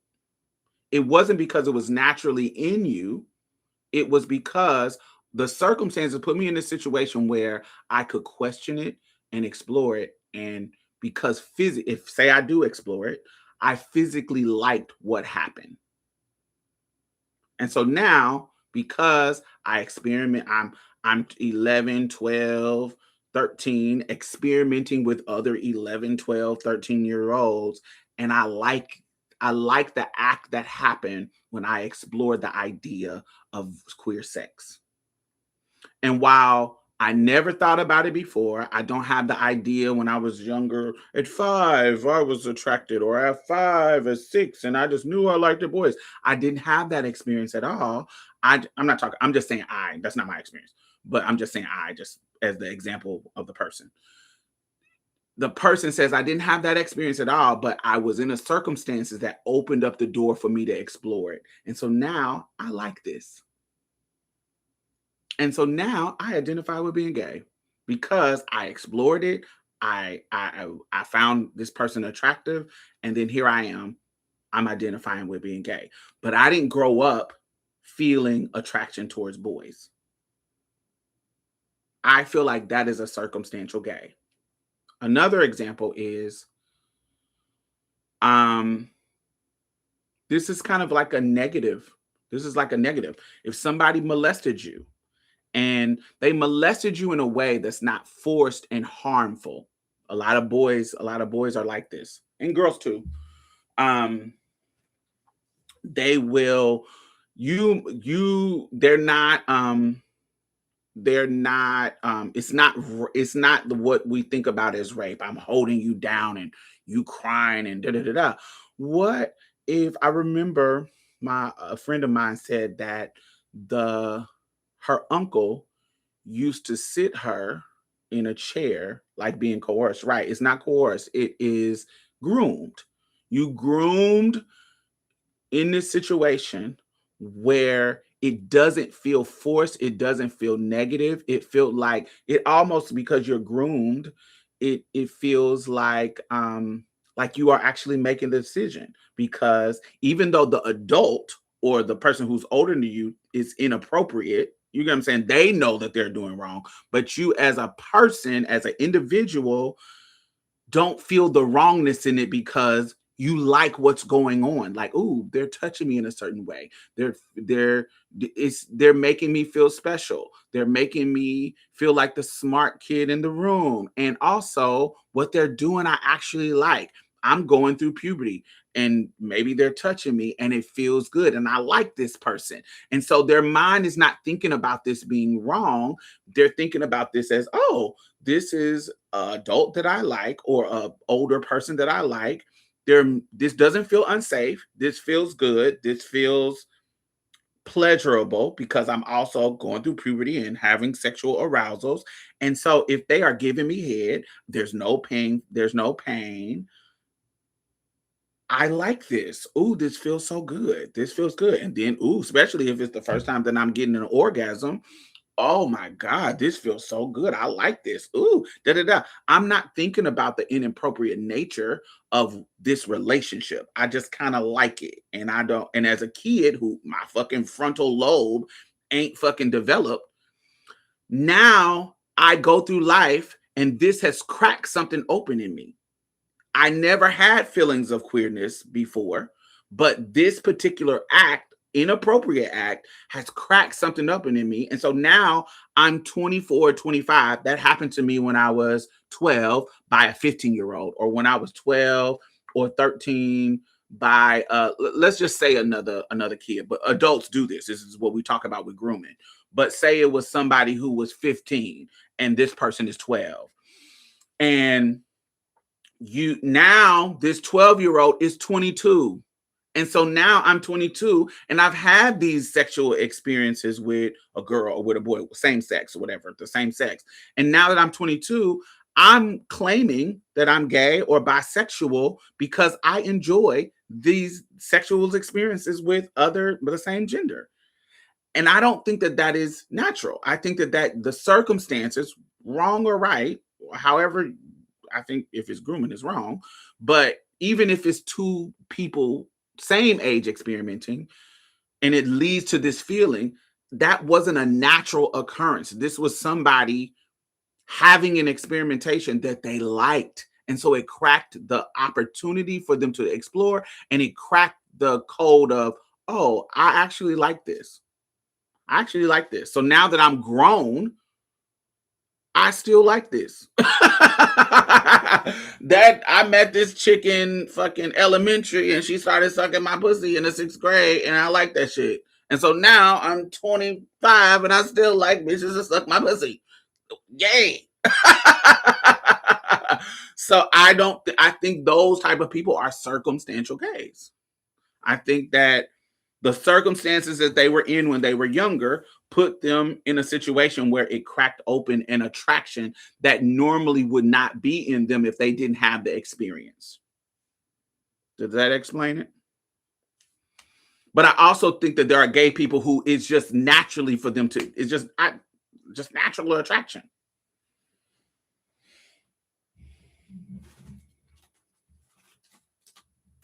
You don't think that that adds to who they're attracted to already?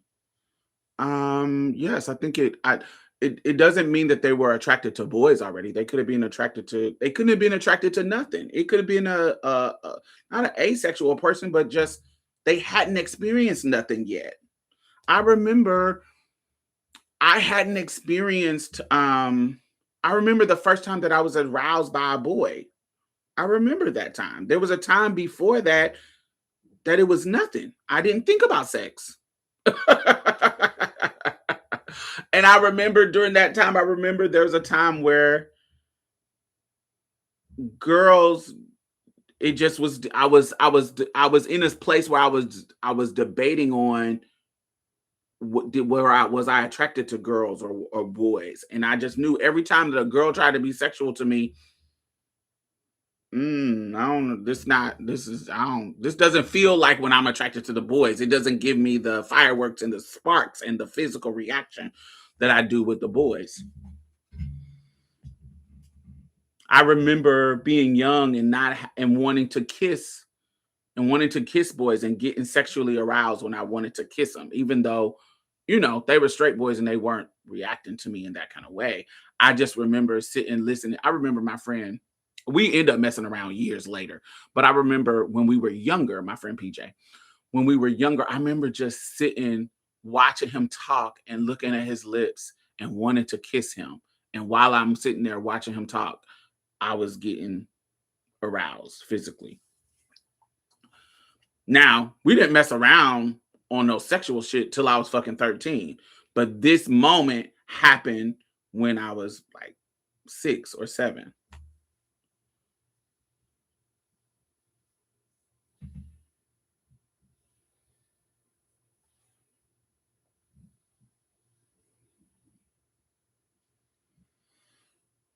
I never liked the term turned out because I always felt like something had to be there. Yeah, I'm not somebody who thinks that something has to be there. And that only goes by my own lived experience. There was moments when I wasn't attracted to a certain thing and then I meet somebody and it bursts the attraction open. Like it's something that I didn't even think about could arouse me and it did. I don't think it's always there. The reason why it burst open because I didn't never thought about it. I never knew. I never it's just is I've never been in a situation until it was presented. And then it's like, oh, I think about trans people. I don't think everybody is thinking about trans, especially not now because there's this national global trans movement, but especially back in the day when there wasn't some national, when transness was still underground. I don't think that every man or woman was sitting thinking, oh, trans, I would be attracted to a trans and it's just in me. No, sometimes you walking down the street and you see this bad bitch and she say, no, I'm trans. And boom, the idea is presented to you and you decide to act on it. I don't think it's always just sitting there in waiting. I don't think that that's it. I don't feel that that's it. I don't know. I don't think it's just sitting there or it just dormant. Oh, I wanted to mess with trannies all my life. No. If you talk to men, they say, "Oh, I didn't want to mess with trans. I didn't even think about trans until bam, I seen this ad come up and they scrolled. It was this beautiful girl, and then the camera scrolled down and she had a penis. What? While I was searching through my normal straight porn, and then I see this ad, and damn, I never seen no chick with a dick before, and so sparks this new thing. Oh my god, I never thought about that. Damn, I wonder what that be like.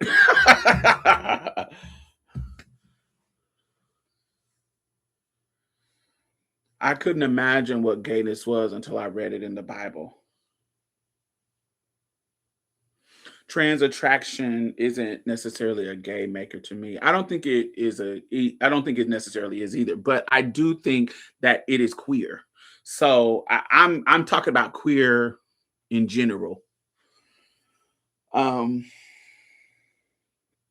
just doing something outside of the norm. I don't think it's always just dormant. I think that sometimes circumstances can spark it. Circumstances can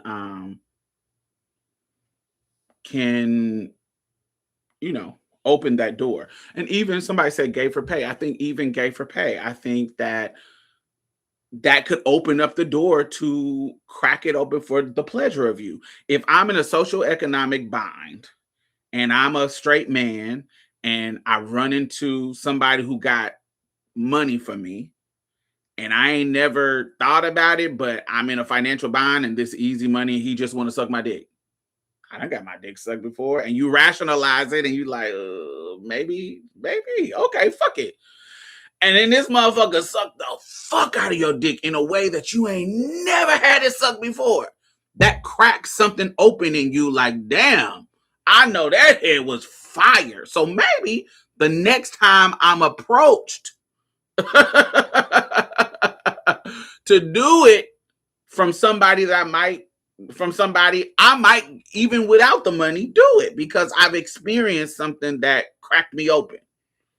I think that that happens. I think that I don't always think that it's something. I think circumstances in life can put you in a situation that cracks you open. That's like, oh, I didn't think that this was even possible. I didn't think that this was, you know, I didn't think about it because it never came up. I wonder what that'd be like. Right. So do you think it is queer if you only know Example, if you go on a date and y'all don't feel each other and don't have another date. Hmm. Explain that. Ask the question in a different way. I don't understand it. So, do you think that it's queer if you only know? Example is if you go on a date and y'all don't feel each other and don't have another date. I'm not understanding the question. If he doesn't know you're trans, okay, okay. So if he does, if hold on. So do you think it's queer if he only knows you're trans? Example, if you go on a date and y'all don't feel each other and don't have another date, do I think that that's queer? If he doesn't know that I'm trans and he thinks I'm a cis woman, then his behavior is like that of engaging with a cis woman. I don't think that that's queer. It's only becomes queer if he knows I'm trans and he is still acting on that attraction to me. If he doesn't know that I'm trans, I can't apply any queerness stuff to it because he just thinks I'm trans. I can't apply anything to it because he's under the assumption that I'm cis. If he doesn't know, he doesn't know. Now, once he does know, his behavior has to be what is he doing with me at that point? He can say, that's not my thing. Now, what he can't say is he's not attracted to a trans woman because he is attracted to a trans woman. He is attracted to me. But he chose not to act on it because he doesn't want to participate in the queer sex that comes with being with a trans woman.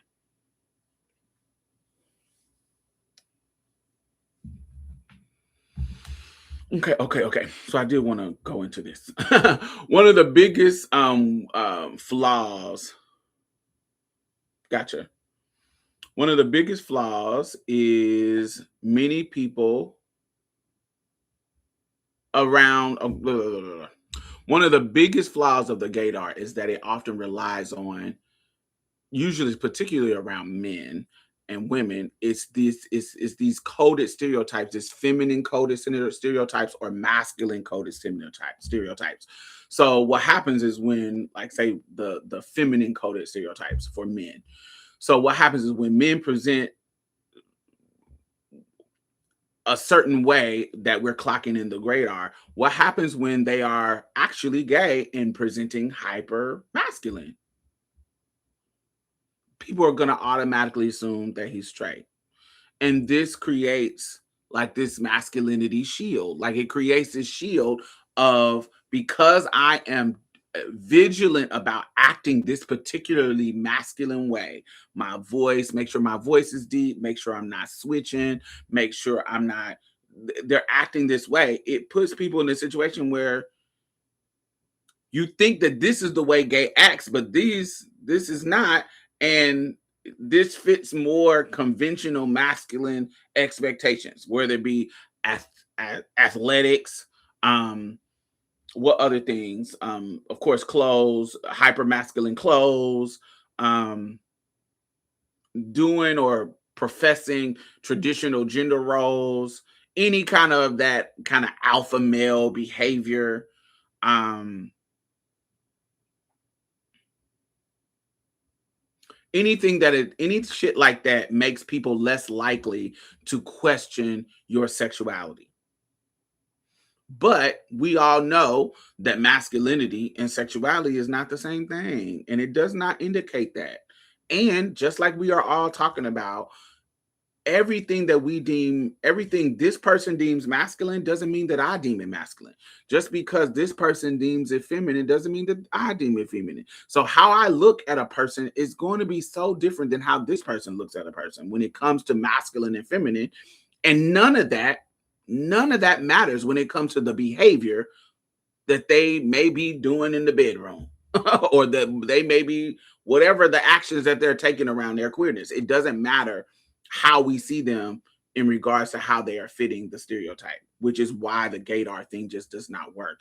It creates, when somebody has, because we're all conditioned to perform in gender a certain way, especially people who adhere to that performance.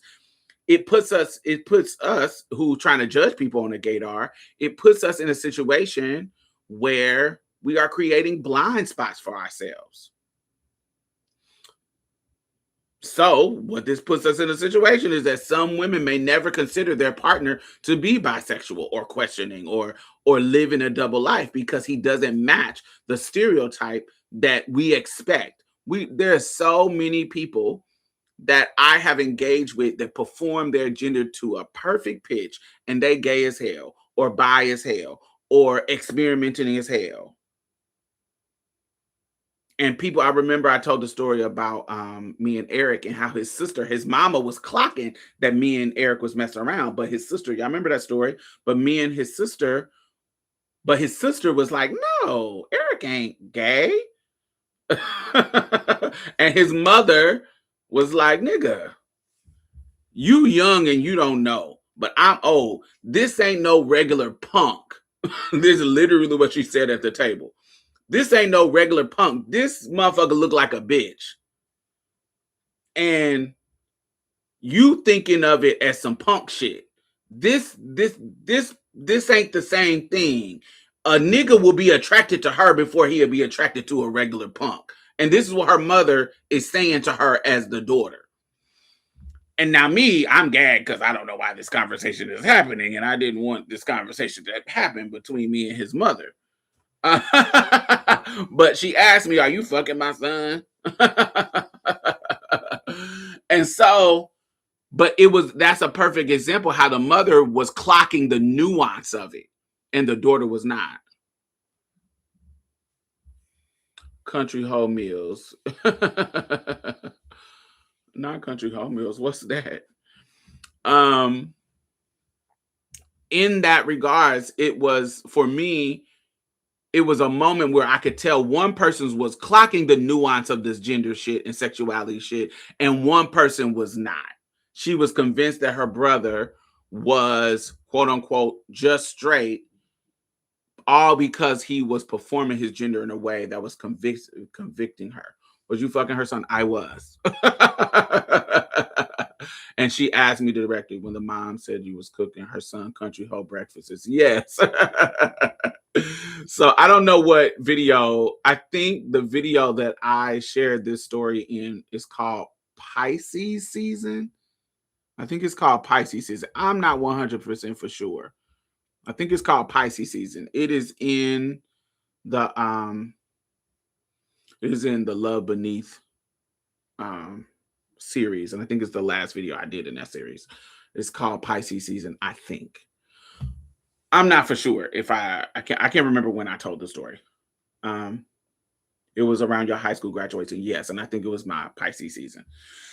So yes, she basically you have to watch it. It's a long ass story. But it's called Pisces Season. But yes, I think that was the first time that I seen an older woman acknowledge it in the midst of a younger woman who was not clocking. And that's what it is. And there was so many times where, because I'm trans, I understand what EJ was talking about. I understand what Young and May is talking about.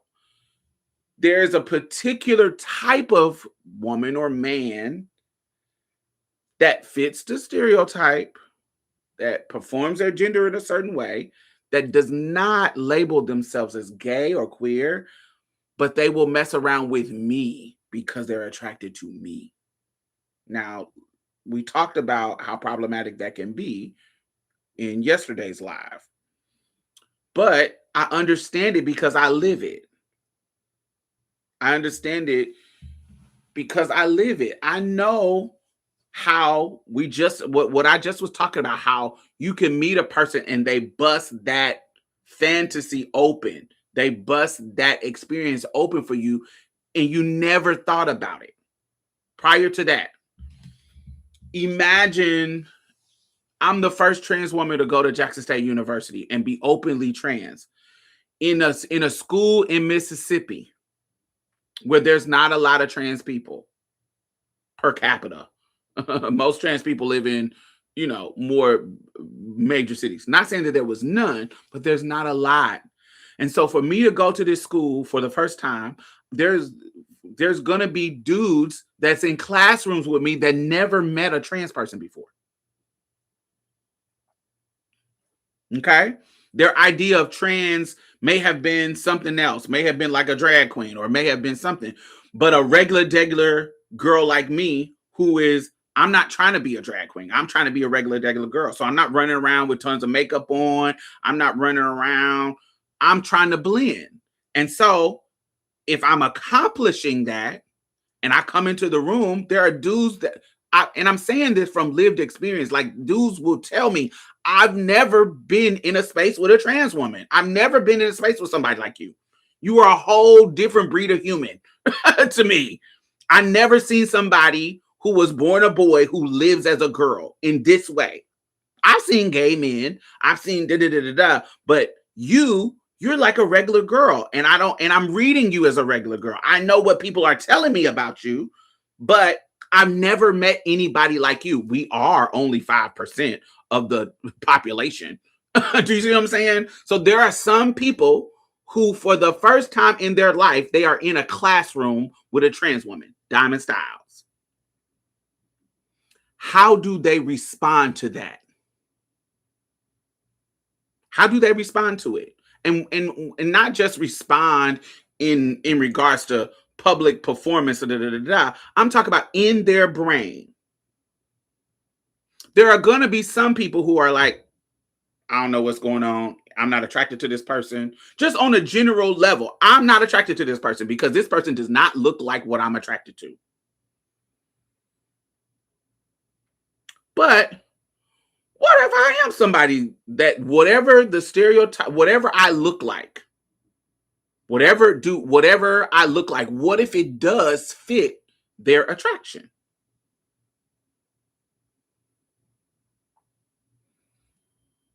What if it does? You know, what if it's something that I'm like, you look good.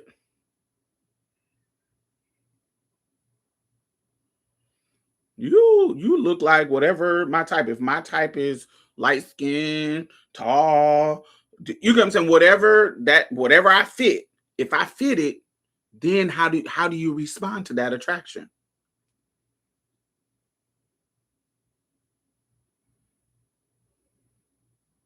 How does that work for you?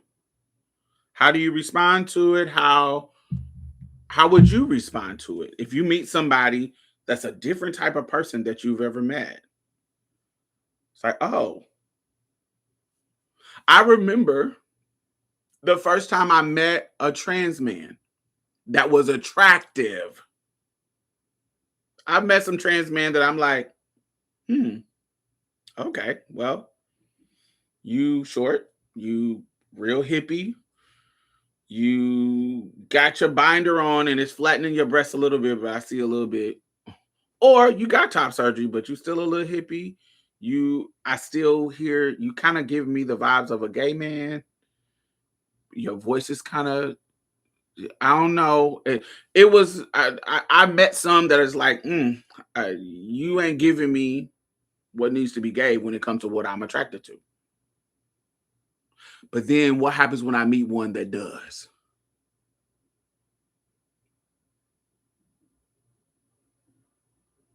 What happened when I meet a Marquise? What happens when I meet um, Buddha? If y'all remember Buddha, what happened if I meet some of the ones that I met that I'm like, what? I'd have to cross that bridge when I come to it, right? And sometimes that's what happens with people. That is what happens. It's like, oh, I didn't know they come in that brand. I didn't know they come like this.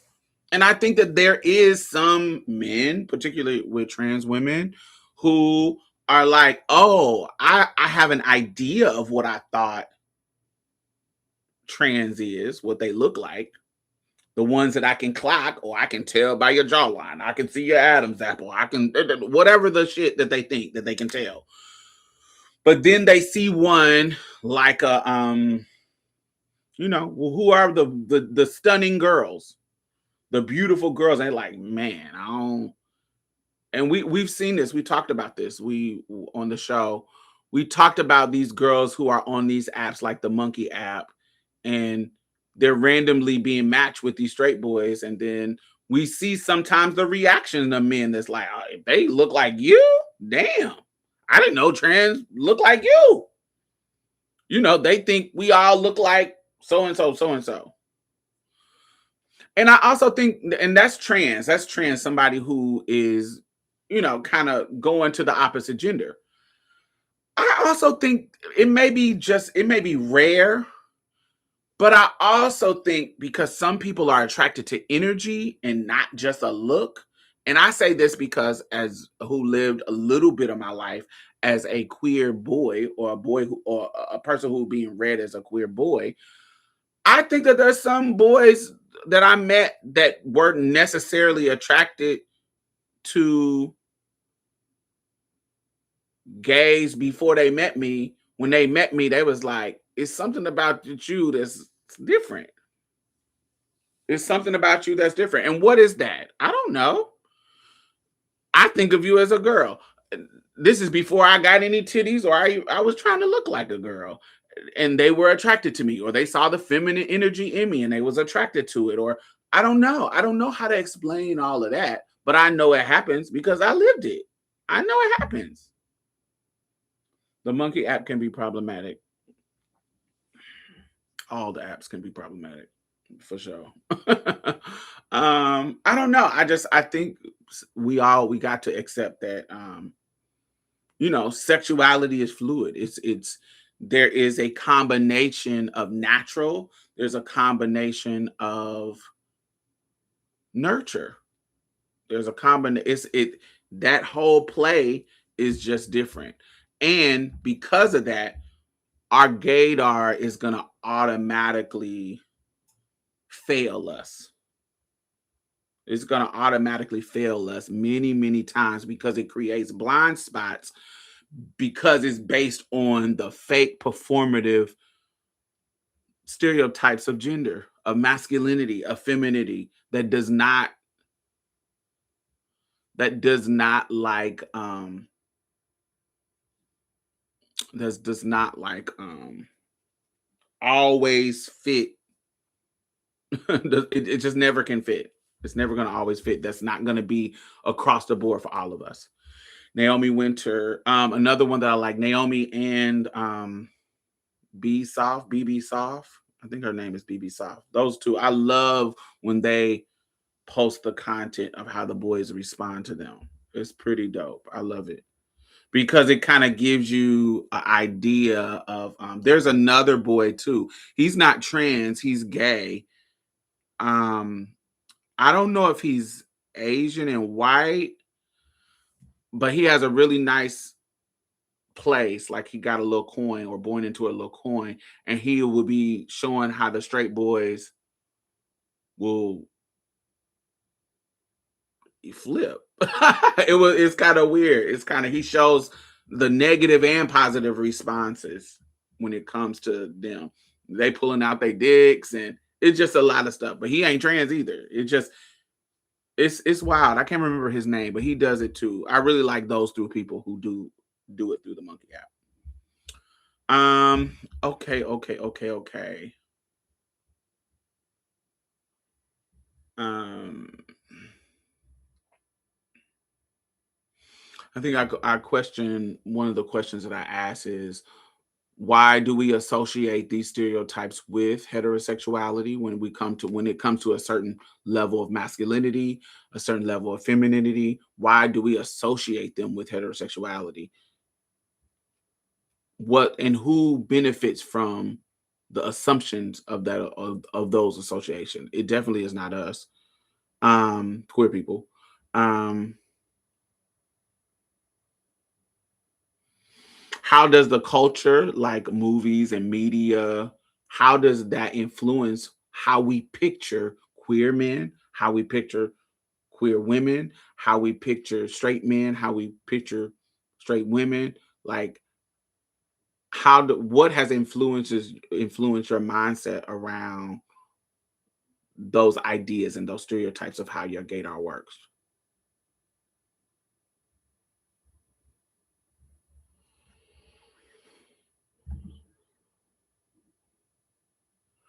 Incognito slow reverb says, "Child, I'm beginning to wonder if heterosexuals and straight folks are the minority and people are just performing." Man, they always say that when we talk about the number, who got the biggest number in the queer community is the B, and it's because half the motherfuckers is queer. They just not claiming it. I do think if it was just based on um the attraction, it would be a lot more queer people. I think it would be a lot more. Um, where are we at in time? Okay. This part I wanted to talk about the cost of secrecy. Um, when people feel unsafe with being honest about who they are, secrecy becomes survival. Yes. And to me, I'm thinking about what that secrecy kind of creates. Of course, that secrecy creates isolation. I think the secrecy creates anxiety around how they perform. I think it creates like shame. People live in double lives, um, making relationships more complicated than they need to be. Of course, this isn't just unique to LGBTQ plus people. um any kind of major secret can cause like stress or whatever, but I think when it comes to sexuality, I think that we see examples of it being problematic more often. um but for me, it all boils down to that it's a stigma issue. The more society stigmatizes a particular thing, the more pressure people feel to hide that shit. And I think that secrets become, this is when it becomes dangerous. This is when people feel they have no place to share their truth. This is when their behavior cannot match what they got going on, putting people at risk, especially if we talk about risky sexual behaviors. Um, this can um this can people love to talk about trans women dying because of deception, when that's just not what the data shows. The data shows that most trans women die at the hands of men who already know that they're trans. That is what the data shows. That is what it is. And so because of that, most of the time when you find out the behind the scenes shit of what was going on, it is because of the shame, because of and not even a person, the trans person telling the tea, just the circumstances leading to people finding out. If we remember the incident, and I know this is anecdotal, but the data shows this too, but I'm giving this anecdotal example, um, just so y'all can understand. When we think about that case of was it Charles Champion and Kai Underwood? I think I don't quote me on the names, but there was a guy who killed this girl in Tyler, Texas. And he killed her, and when he went to trial for her murder, he was saying that his defense was saying that he didn't know she was trans and they weren't in a relationship. But come to find out, when they uncovered their kit conversation, they had been in a relationship for 3 years. From her standpoint, from the trans woman standpoint. And when she didn't want to deal with him no more, he kills her because she wanted something serious and not DLing in the closet.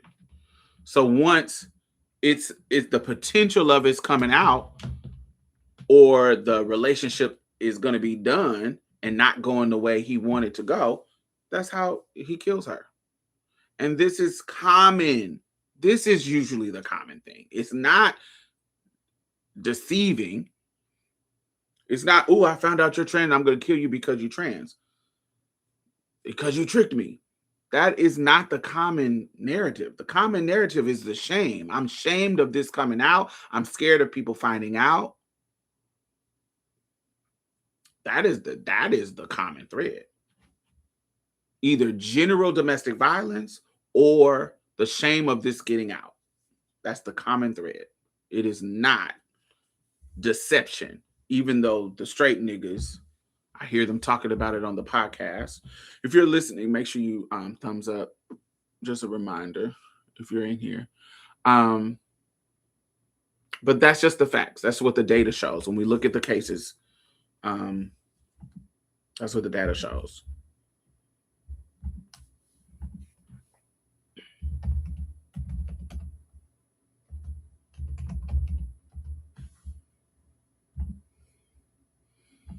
And I will put the link to the investigation that I consulted and led with that insider team. We have won awards for it.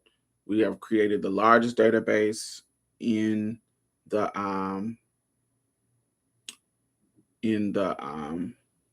at the time. Nobody has ever done it since. So that's some of the information and the stats. We went all the way back to 2015, child. 10 years of data.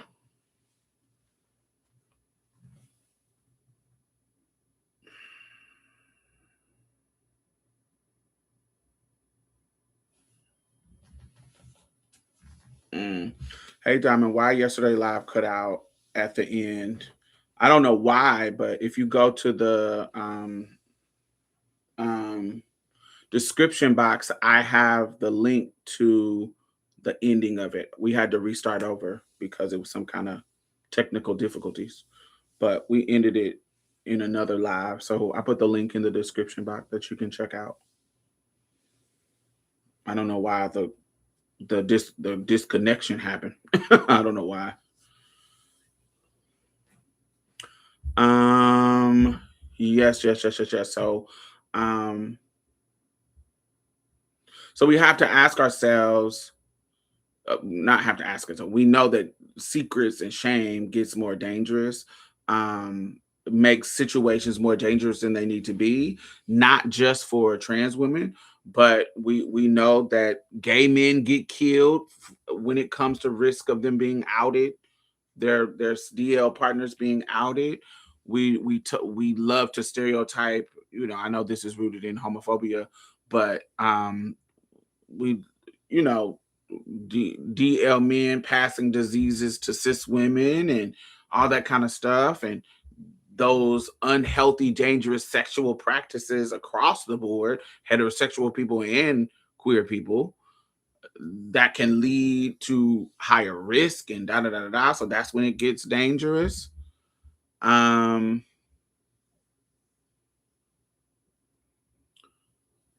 and so we have to ask ourselves, like, what would make people feel more safe to be free in how they present themselves? How do we, if everybody is being judged through a gaydar,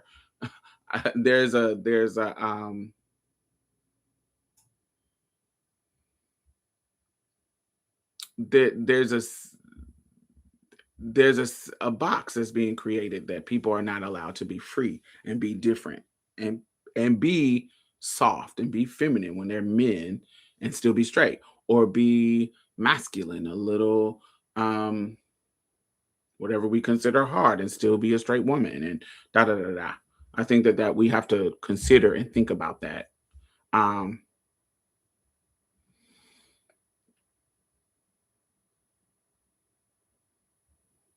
And of course, sometimes that pressure doesn't stay um, um, internal, because sometimes that pressure can be just on the inside. You thinking about it because you're thinking about how other people are looking at you. Um, when we think about, um,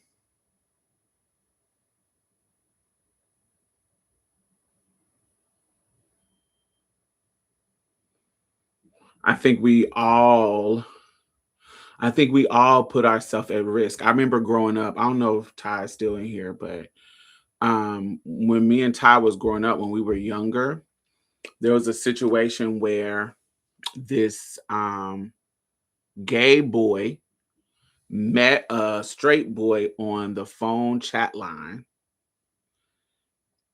and they were supposed to hook up on some down low shit.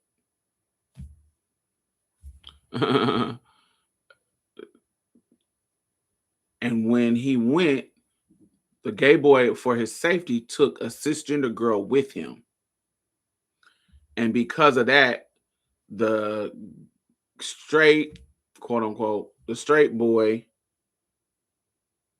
felt like he was trying to expose him or something. And he shot the gay boy and the cis girl and burnt them in a fire, burnt them up in the car. All because of shame and fear of being exposed.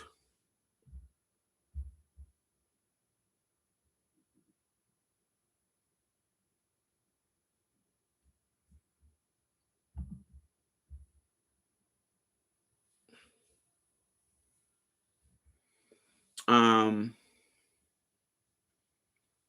yeah, it was I just remember a lot of situations. I remember also this, I didn't live here, but I remember recently there was a girl on the internet in Indianapolis who walked in on these two boys having sex that she didn't know were queer. She came over the house, and I guess the door was unlocked. I can't remember exactly all how it happened, but she caught them having sex, and she went home and got on the internet and was telling the boys tea about being gay, and they end up killing her. Not saying that that's justifiable. I don't think it's justifiable at all. But this, when the circumstances, when we try to put people under this pressure about sexuality and exposing, and this leads to this type of violence. It leads to this type of, don't justify it, but it leads to this type of violence. Now, a nuance to this conversation. What I looked, just what I want y'all to think about.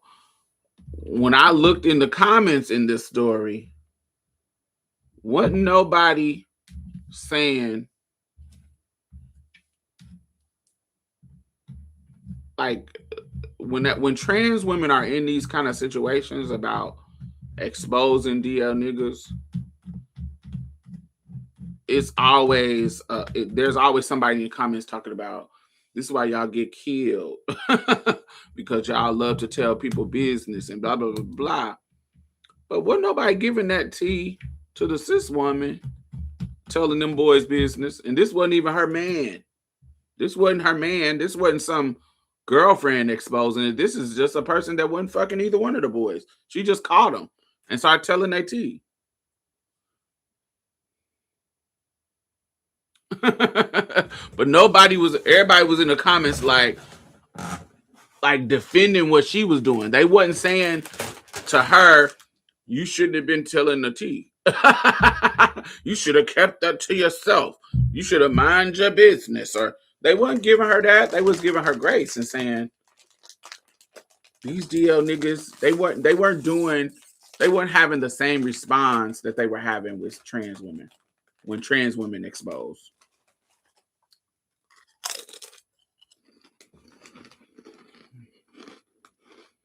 Which I thought was interesting.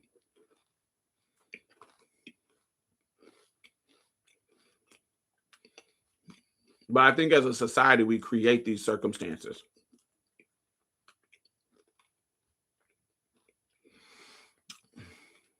I encounter straight presenting men who panic when they interact with me. And whenever cisgender women are around, they completely ignore me. It's really a shame how suppressed society is.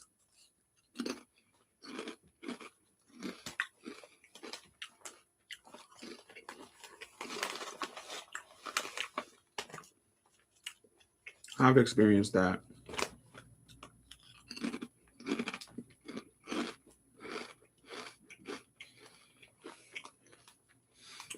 One of the national stories that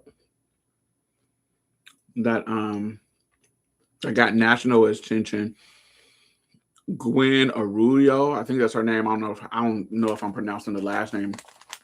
In her circumstances, she met the boys in a different incident, and the boys decided to fuck her. She was trans, and she messed around with the boys. Then when she hung out with them again with a cisgender girl, the cisgender girl was making fun of them for how they were engaging with the trans woman. And so the cisgender girl started being like, you know, that's a man, right? While you all up in her face, you know, that's a man. You need to tell them that you're a man. Now, mind you, the trans woman, they already know she trans because she had already hooked up with them a couple of weeks before. They knew, but everybody in the situation just playing it off for the cis women. But the cis girl is making it seem like you need to tell them. So what you want me to do as a trans woman,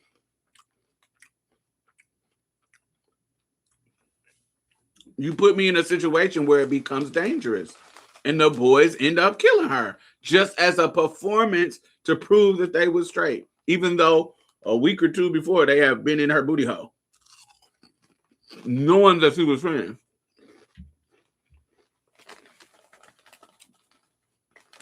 See how the circumstances of shame and performing can just be ripe for hate and violence?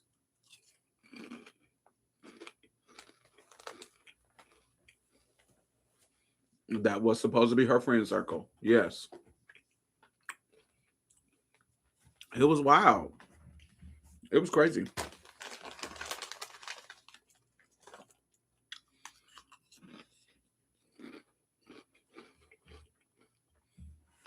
I remember being in situations where my tea wasn't even important and people would be exposing it. I'm not messing with nobody. I'm chilling.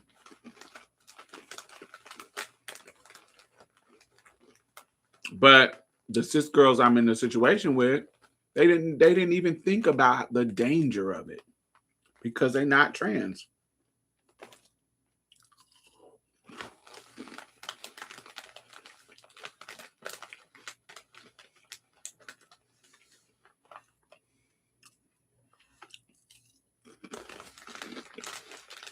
And then when you did, they understand at the court like, oh, I didn't know that they were going to go that far.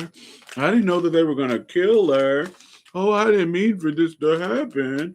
Oh, no. I just wanted to make sure that she wasn't tricking them. So you're prioritizing these niggas over my safety, bitch? Fuck you. When you don't even know that we already messed around.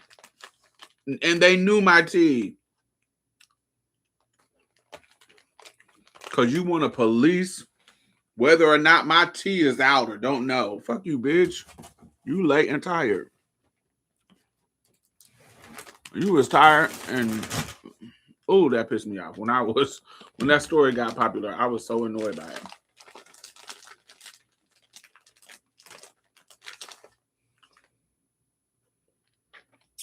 Because I just remember being in situations like that where somebody felt the need to tell my tea for me. I only find that acceptable when Well, I can't really say when somebody else can find acceptable. I don't know. I know me. I can't judge them because I know me in certain circumstances. I might tell somebody to. I think I did a video about this years ago when I was like, baby, if my brother show up with a bitch I know and I know her T, I hope you don't think I'm not gonna let my brother know that I know you. And I know your T. I'm probably gonna be the problematic girl. You know she's trans, right? Yeah, I can see myself being like that with my brother. But I can never see myself being like that with a stranger that I don't know. That just feel that's where it kind of gets weird for me. Where I'm like, you don't even know this person. You don't even know they do. You don't know me or them.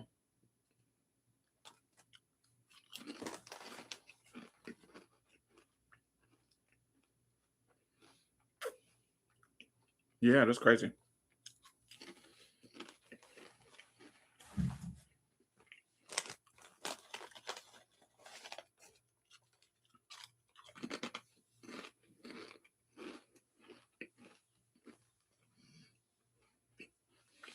And then when we think about Brandon Tina in the Boys Don't Cry story, it's very similar with a trans man.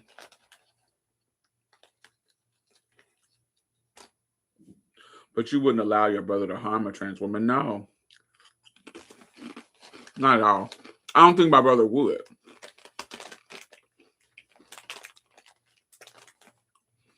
But also, sometimes it's not about allow.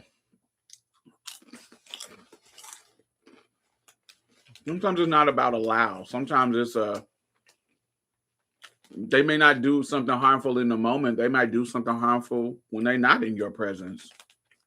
You feel what I'm saying? Harm may not be happening like in the moment.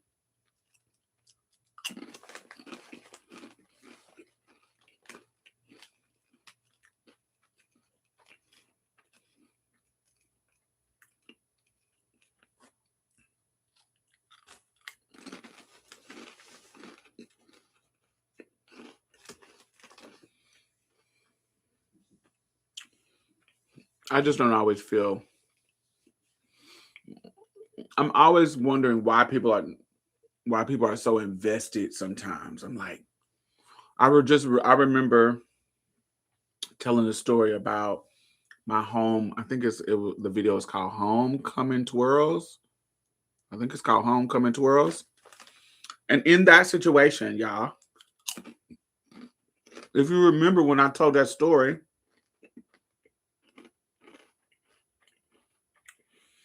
somebody that didn't know the dudes in the car just walked up to the car, told my T, and left. They didn't know them. And so in the situation, when the situation turned violent, the person who told my T didn't even stay to see what the consequences of their actions was. So if this nigga shot me dead, all that person would have known is I walked up to the car, told Diamond's T, and went on about my business. They didn't know the dudes in the car. So I could have just been dead just by you, and you would have been sitting, hearing it on the news, and like, oh, damn, I didn't know they was gonna kill the person. If you had any remorse at that.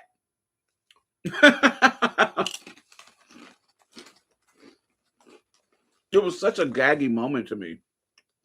And this is somebody who don't know me.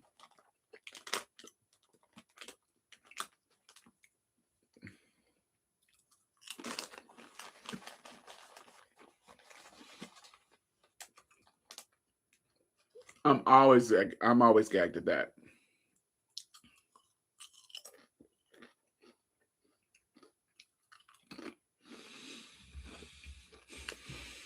But all right, we got like 30 minutes left. Don't underestimate the wonton cruelty. What is wonton? What does that mean?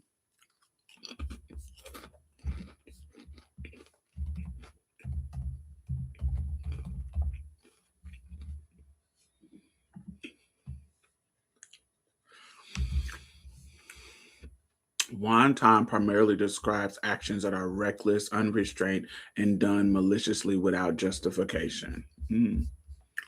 You taught me a new word, wonton cruelty.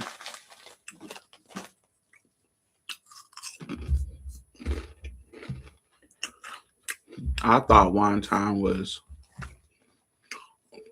on the Asian menu. Was some fried food.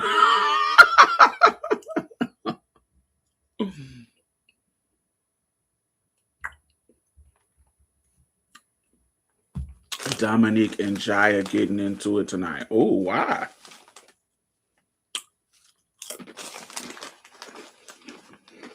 Jaya don't like me.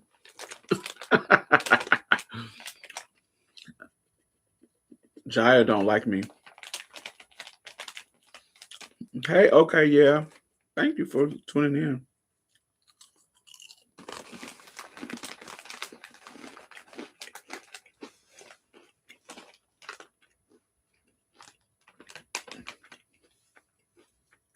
Wonton, I think is how you pronounce it.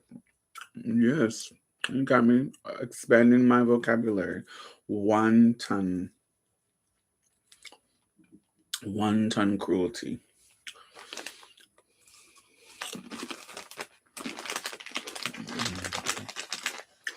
What is Dominique's and Jaya's? What's the clash? What's going on with them? Jaya don't like me because I said I didn't think I was being shady. I thought it was real.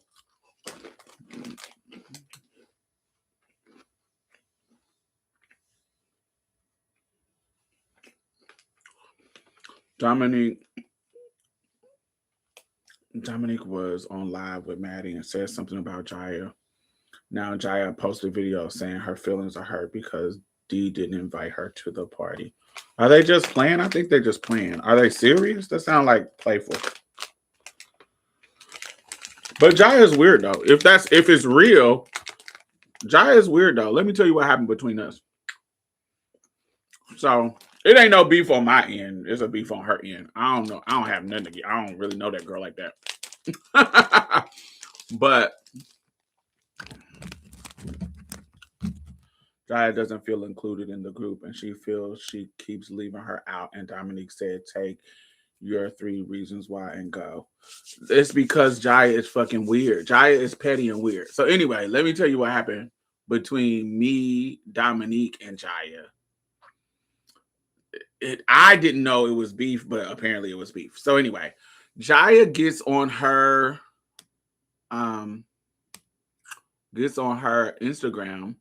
and she says that I can't remember exactly what was said, but she says something along the lines of she can tell trans women don't be acting like real women because they weren't raised with 2 parents in the home, because her being raised with 2 parents in the home, her mother and father are her role models and she knows how to act like a real woman and not most of trans women act like faggots and something along that lines about her acting like a real woman is the result of her being raised by 2 parent homes. So I don't think that this is shady at all. I don't feel it's shade. I feel like this is me telling a young girl, like, ooh, this is kind of problematic. But in her comments, I say, Jaya, one of the reasons why you are popular is because you go viral for being faggot, for acting like a punk, for all the theatrics and the gay actions that you do. You are popular because you act like a punk. What are you talking about?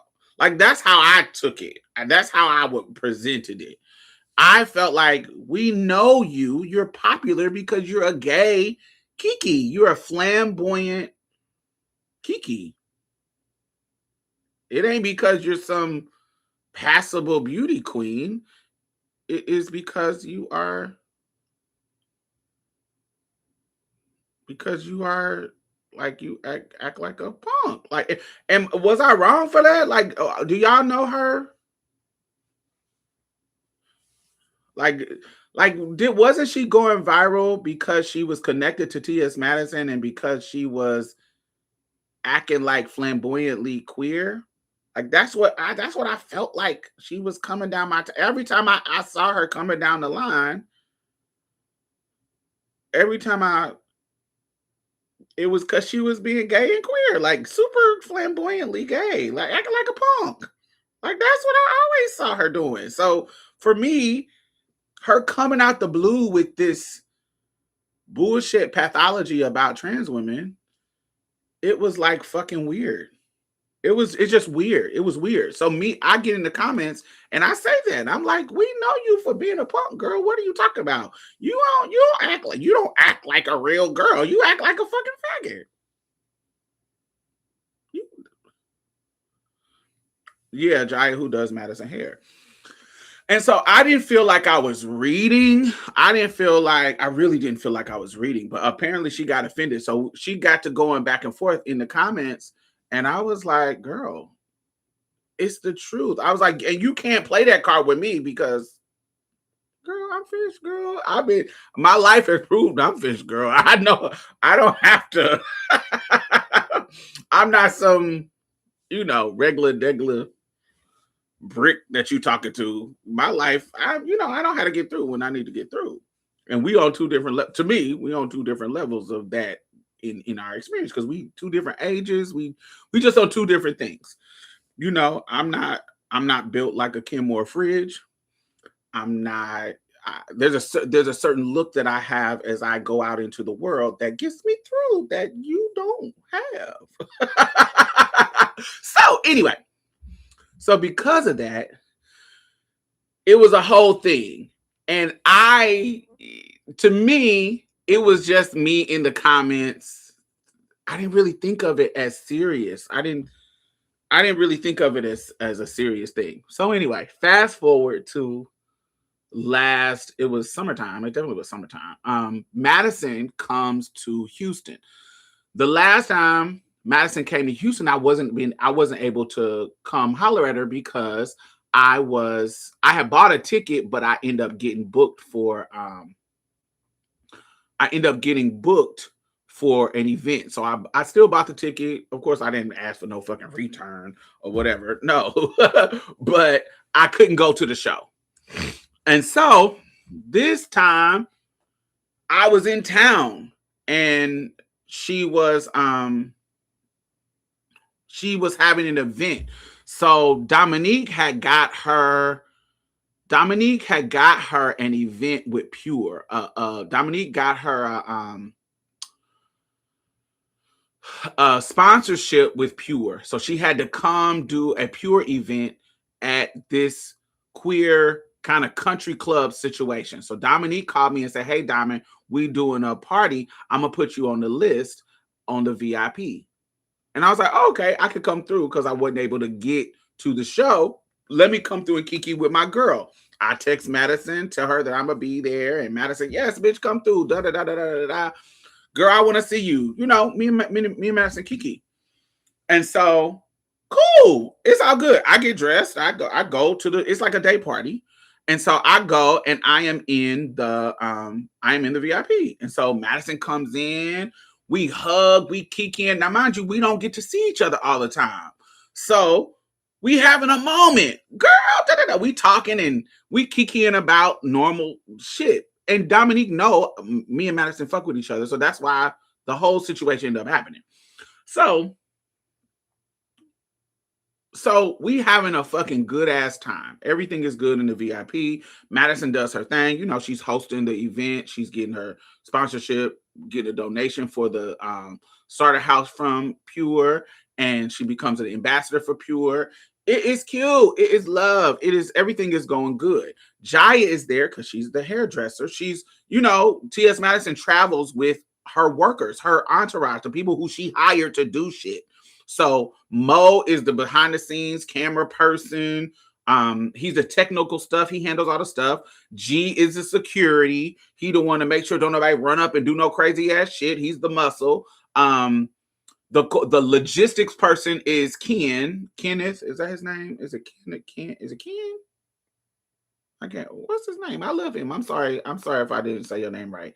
I don't know if it's Ken, but there's a logistics person that is it? It's not Ken. That's too simple.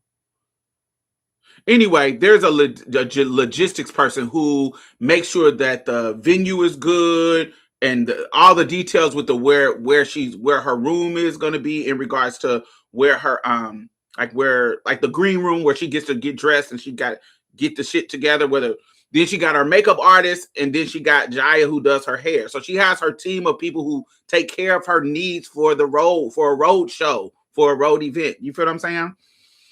So when we get done with the event, the plan that they already set up, and I don't know this is the plan. I don't know that this is the plan because I'm not a part of the entourage. I'm supposed to come to the VIP at the event. So that's my only mindset. I'm coming to the event. But Madison was having not a party, but a birthday dinner for Jaya at Papado's. Papado's is right by my place, my house.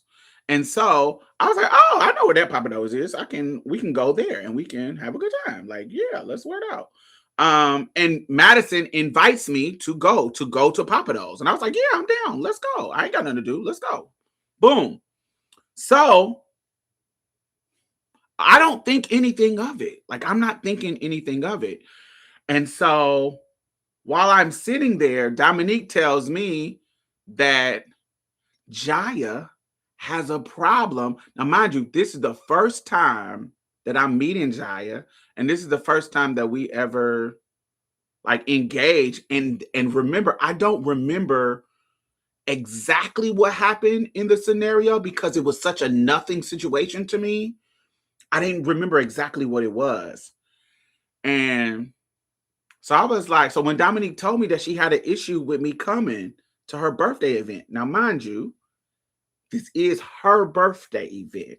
So there's a level of it that I'm like, if there's a bitch that I don't like and I don't want her to come to my birthday event, I kind of understand that on some level. Like if it's for me and my birthday and I don't like this bitch, why are you inviting this bitch to my birthday event? Does it make sense? There's a level of that seems reasonable and rational.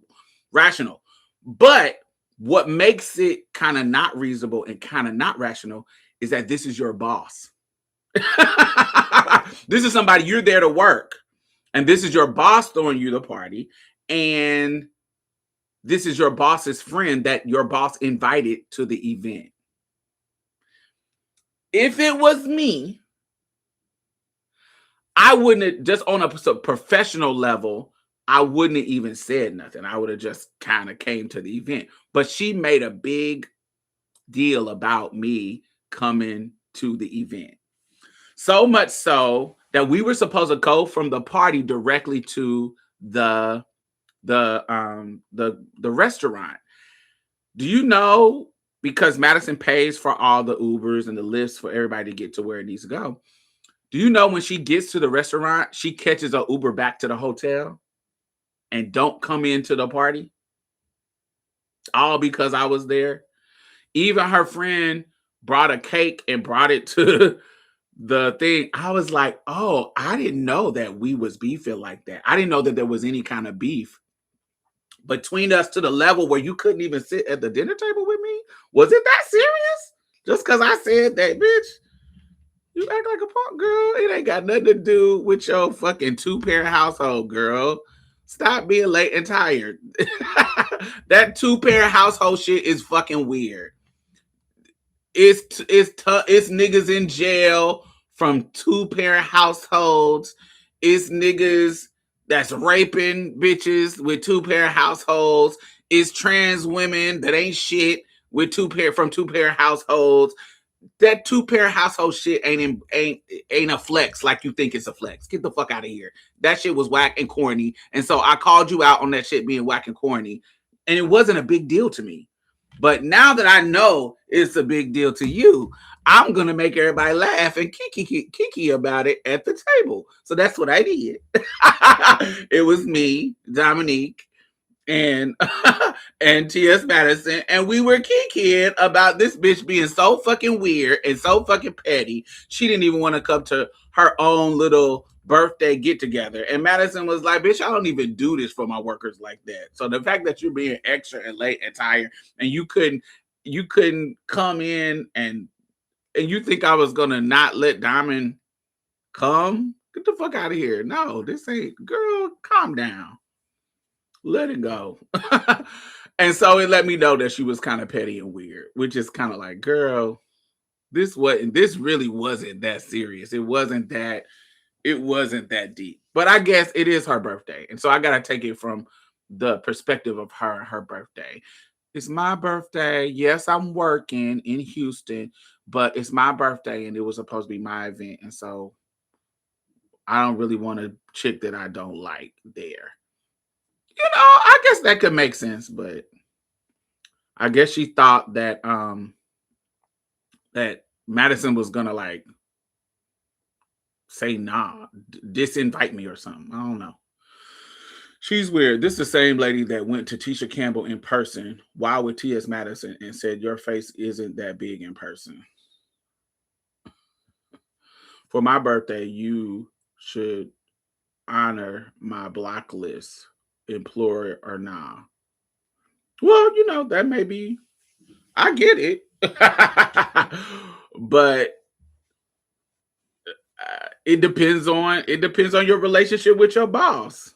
Like, I get it. Like, yeah, you should honor my block list, but it depends on the relationship with your boss. And if your boss is friends with the person that you got blocked, what you want her to do?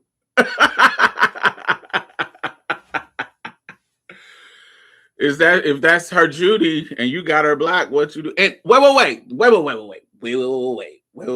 That is another element of it. So she was telling the people that she had me blocked. And I went to her page and showed everybody at the table, no, she don't. I'm not blocked. I can still see her page. She is lying. I'm not blocked.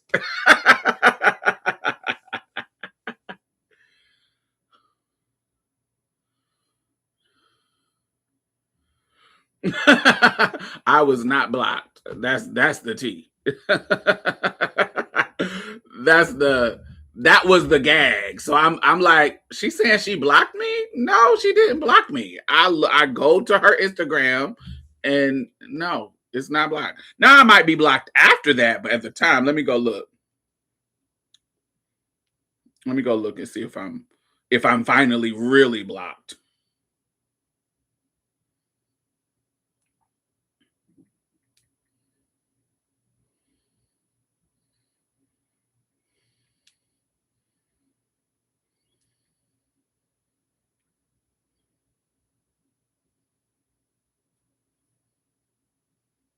I think I'm really blocked now, yes. But at the time, like, so when you're actually blocked, it doesn't show up for people. So at the time, I wasn't actually blocked. But I think after the party and I was reading, she did go block me. Which like I said, I find it to be hilarious.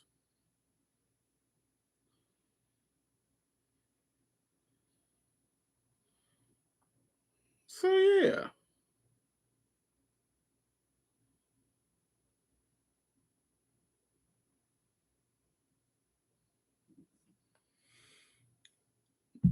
She definitely blocked you after, right? Which I don't mind. I don't really know her like that. She's just Madison's hairdresser. She's like Jameson. which is cool, but you know. You just the new Jameson, and that's okay. Child, it was just that. That was the tea.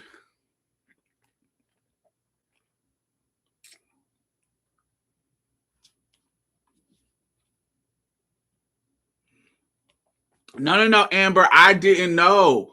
I didn't know till I was already seated at the table. They told me at the table. No, no, no. They didn't tell me at the table. They told me in the VIP. They told me in the VIP. So remember, I was supposed to only come to the VIP, and then Madison said, "Oh, you should come to dinner with us." And I was like, "Okay, cool." I didn't know it was a birthday dinner. It's just after the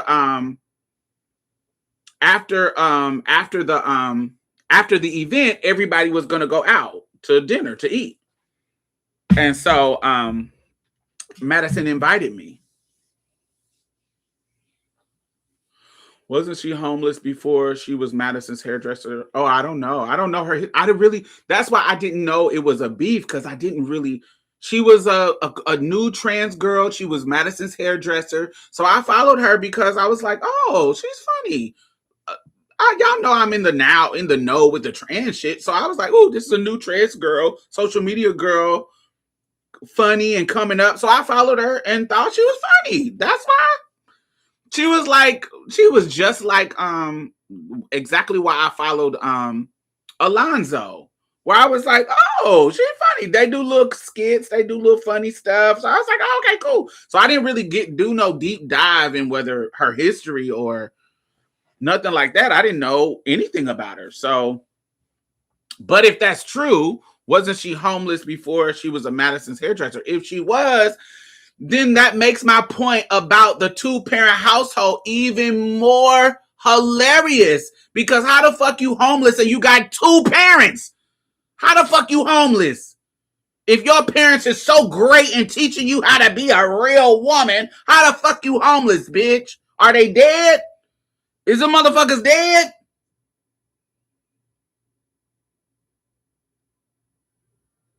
Cause how the fuck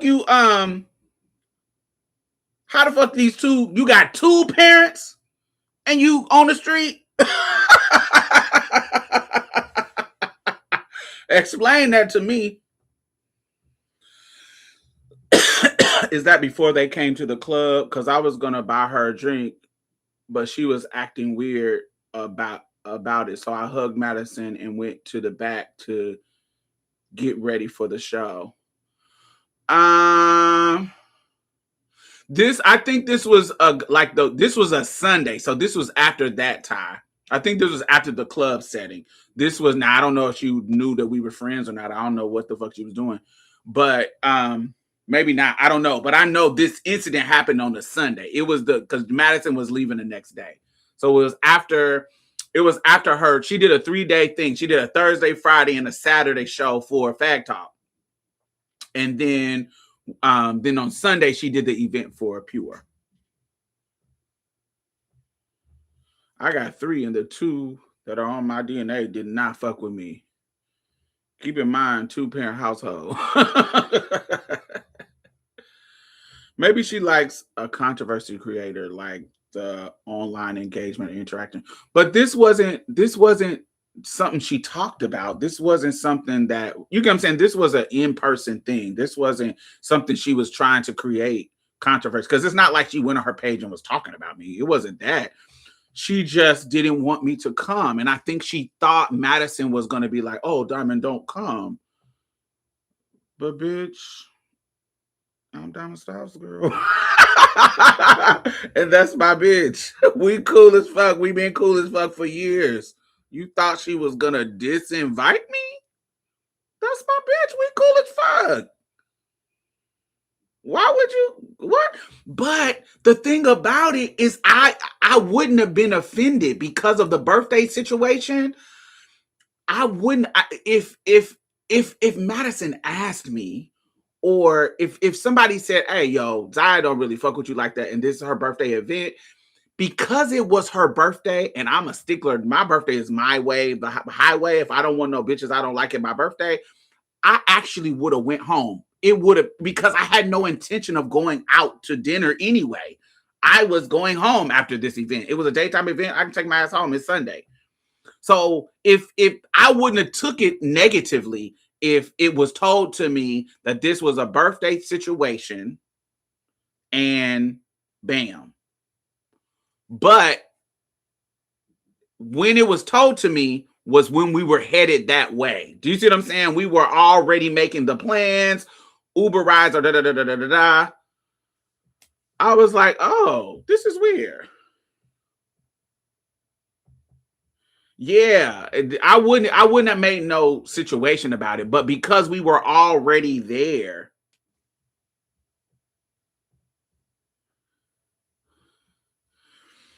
We were already there. I was already at the event. Madison had already, and remember, this is her whispering to the team. This isn't her coming to Madison or coming to me. This is her whispering to other people because this is her boss. Clock that T. She's whispering her what's the word? Not disdain. I don't know. My brain farting. But whatever her objecting to the idea of me coming, she's whispering this to the other team members. Grievances, yes. She's whispering this to other people. She's not coming out and saying, I don't want her to come. She's just whispering it to people and saying, oh, I don't want her to come to my event. I think I'm going to go to the room. And oh my God, can we stop at the hotel first? And da da da da. But we already called the cars.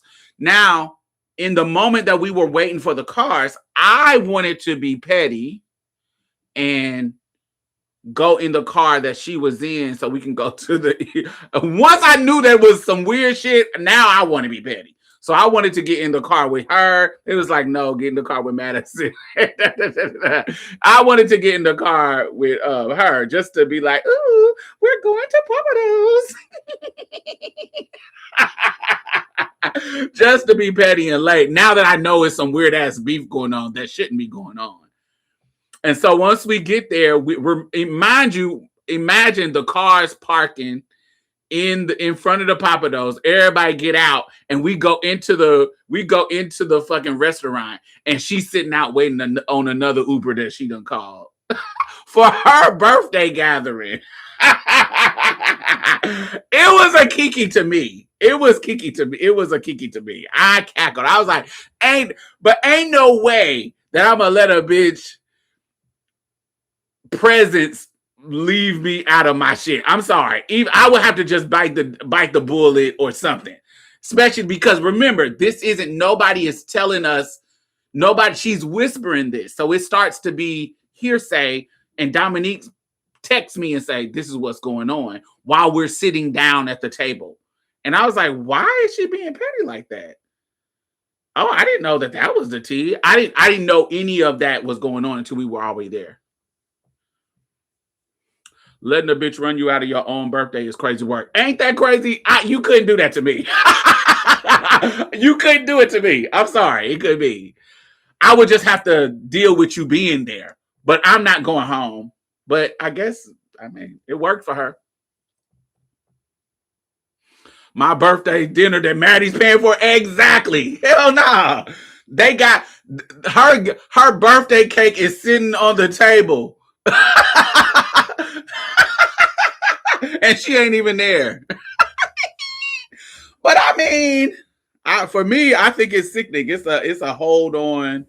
It's like a oh yes, she is holding on, standing strong, standing firm on her beliefs. Okay, and I'm gonna sit here and eat my alligator bites and my oysters.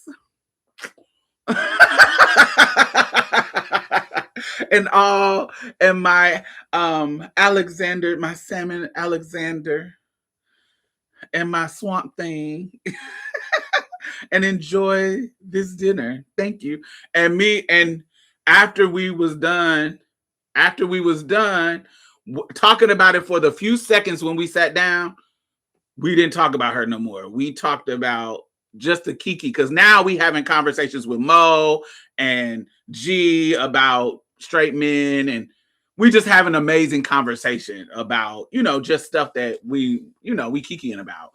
Um, yeah, it was beautiful. It was a lovely thing. But that was me and Jaya's situation. She was saying some smart shit about being a two-parent home. She got mad because they let me come to her little birthday gathering. And she said at the birthday gun that she was texting that she blocked me, but that was a lie. So I went and showed everybody at the table that no, she didn't block me. She's just saying that. She's lying. And now I am blocked, which is that's what you should have did before, girl.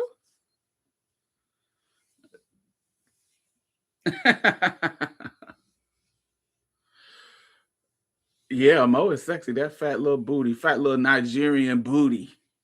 Mo is sexy. G is typical sexy. Like G is like, muscle bound nigga. But G is so sweet too. In person, he is so sweet. Um Honey, that motherfucking Craig is sexy too.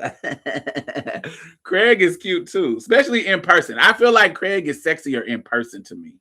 It's something about Craig in person that's like, oh, I can see why the boys be how you bring the boys to the yard. It's a little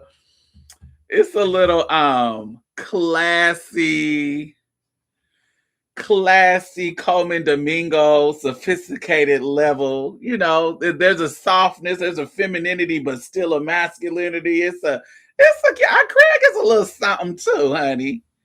Craig is a little, it's like, ooh, you is yum. You're a little yummy, Craig. But yeah, if I'm gonna choose, it's gonna be Mo. Even though he's like 2 foot tall, he's a little hobbit, but he is sexy. Mo is a little sexy. My little, that's my type. Little chocolate thing.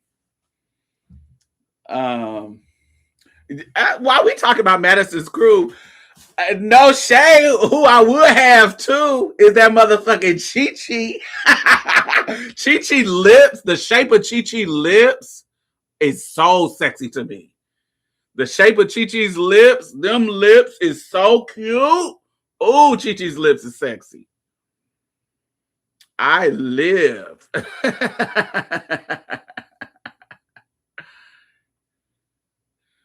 Craig reminds me of a granddaddy. No thanks. Nah, Mr. Fuck Me says. Chi Chi been my tea. Chi Chi lips. It's Chi Chi's lips. It's something about Chi Chi's lips, the shape of them, that really is so sickening.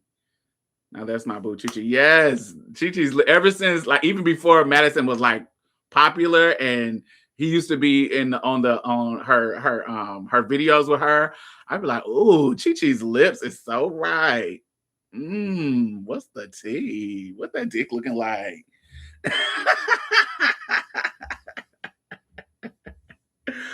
What that dick looking like, Chi Chi? Let's cut the lights off. Let's just cut the lights off and you be quiet. Just be quiet. Don't say nothing. This conversation is proof I'm a lesbian real bad. Period. But yeah, I wonder. Dominique probably, she's weird. Jaya's probably weird. So Dominique was like, I don't feel like that energy, bitch. I just got out and I'm trying to have a little gathering, girl. And I don't feel like you. I don't feel like you, sweetie, being there. I don't feel like no weird ass energy. It's enough weird ass bitches out here trying to salvastize my name. And that's probably what Dominique was feeling, and Jaya felt some kind of way.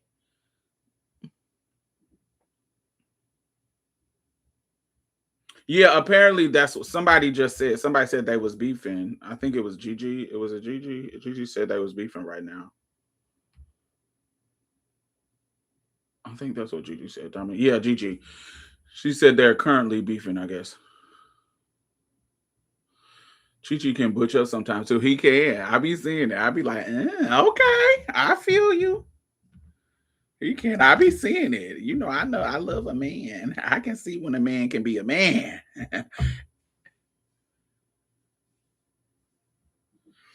Not to be messy. Did you ever meet Cookie Tookie before she passed? Why would that be being messy? No, I've never met Cookie Tookie. Not in. Did I meet Cookie? No, I don't think I ever met her.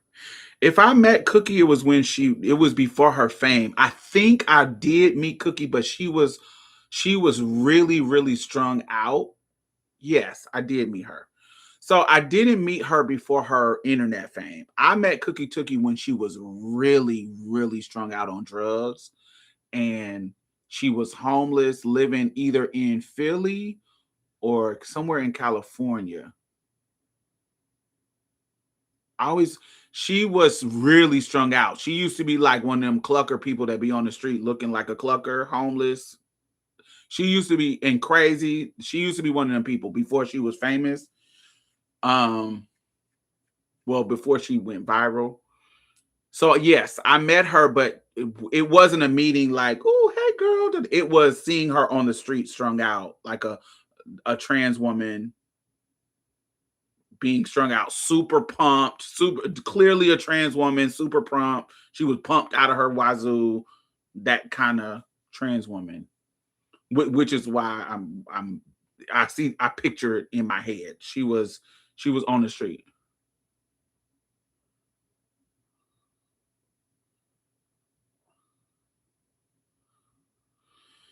mm,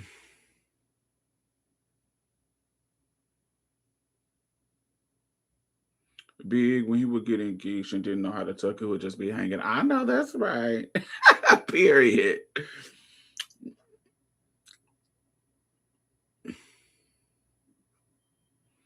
Jaya didn't make the cut.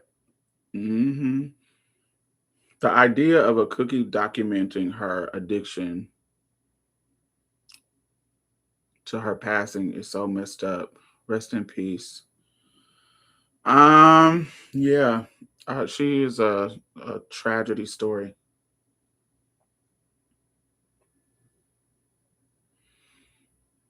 Jaya made a video crying, talking about she would go home than to deal with the fake bitches. This is what I'm. This is why. This is how people's insecurities and self esteem can sabotage them. Girl, you are on. You are safe on the team of one of the most popular trans women in the world. You're a trans woman that she likes, and she likes how you do her hair. Sweetheart, why are you just on a reasonable mindset? Why would you mess up this job? This is a job. And they're not, now it'd be different if they're harming you and doing something wrong to you, but they're not. This is your boss. This is where you work. Sometimes you're not going to be able to get in all the rooms. And I know she probably think, but this is Dominique. Dominique is a part of the group, but that don't mean y'all Judy's like that. That don't mean, especially when you have shown that you fucking weird about petty ass shit. Everybody don't like that shit. Everybody ain't. Everybody don't like that energy. Especially you talk about coming to her house where everybody's letting their hair down and relaxing. Dominique the type of bitch, honey. She pulling off wigs and she showing her bald head. And bitch, you run around trying to pull out cameras, girl. You don't know how to cut that bullshit off. And not being invited is not always a bad thing too. Yeah. It's a neutral thing, bitch. You weren't invited, girl. You the hairdresser, the bitch do hair.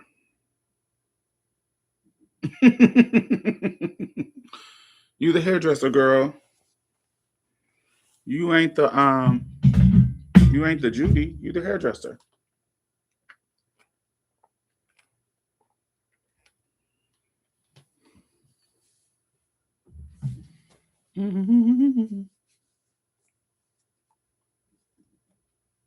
Oh no.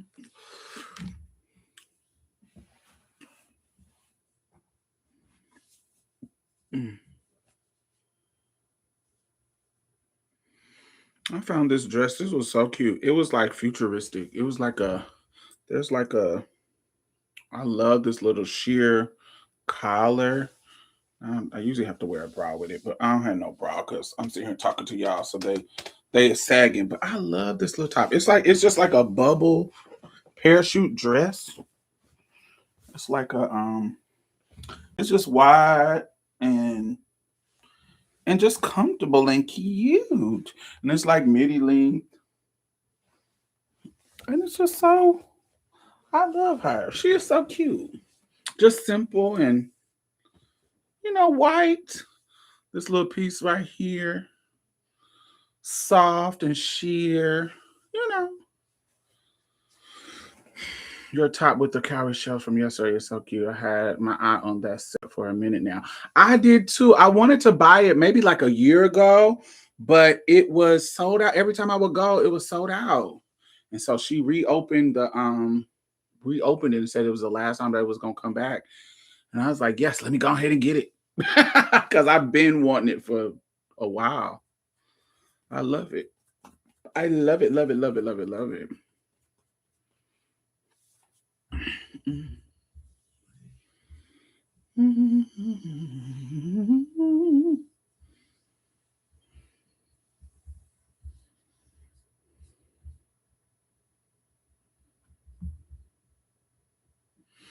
Diamond, can I ask you messy advice? What you think about girls talking openly about T for T DV stories, like domestic violence stories? Is that what you mean? DV, is that what DV stand for? Online. Do you think it's an offline conversation you can pass on this question? I would answer. I think that the conversation should be however the victim wants to talk about it. Whoever the victim is in the story, they should be able to talk about it freely and however they want to talk about it. Um, yeah, I think sometimes when we say things should be kept out of the public, I think sometimes that sentiment harms the victim and protects the perpetrator. Now, I understand how having problematic conversations like that publicly can be used and weaponized on the community. I get it. But we have to be honest. Sometimes these bitches need to be called out. If these bitches is or these niggas, whoever is doing the harm, if they're doing shit that's whack, just like in straight communities, motherfuckers need to be held accountable. Queer communities too. Motherfuckers need to be held accountable. If you out here beating on people, bitch, call them motherfuckers out. You out here touching people without consent, call them motherfuckers out. Call it. It's just what it is. Well, I much rather deal with the consequences of the shit being out and we just dealing with it. And also, this is another thing. If I'm to be real as fuck, listen, we gonna have to deal with shit no matter what. So whatever the harm that telling airing out our dirty laundry, ooh, party over here, airing out whatever the harm is that we're scared to risk by talking about something publicly, we already got that harm going on. So we ain't really adding to it. Like what if they're weaponizing domestic violence against us? They're already doing that. They're already saying we're violent and going into bathrooms and going and I don't know. They're already saying shit like that. So the fuck, why are we fucking trying to protect abusers by not talking about stuff publicly? They already doing that. So I don't give a fuck about it being weaponized. Bitch, you shouldn't did it. And if I gotta say, I much rather say this bitch is fucking doing this harmful ass shit, and I will say that's not all of us. I much rather say that than the victim being quiet and feeling like we protecting this motherfucker. I much rather it just be out in the open and I deal with the repercussions of it than the victim gotta be oh, I gotta protect the community. No, bitch, fuck the community. What Terry from from Terry from Soul Food. No, fuck the family. I let the family in my house and she fucked my husband. Fuck the family. Yes, Faith fucked my husband.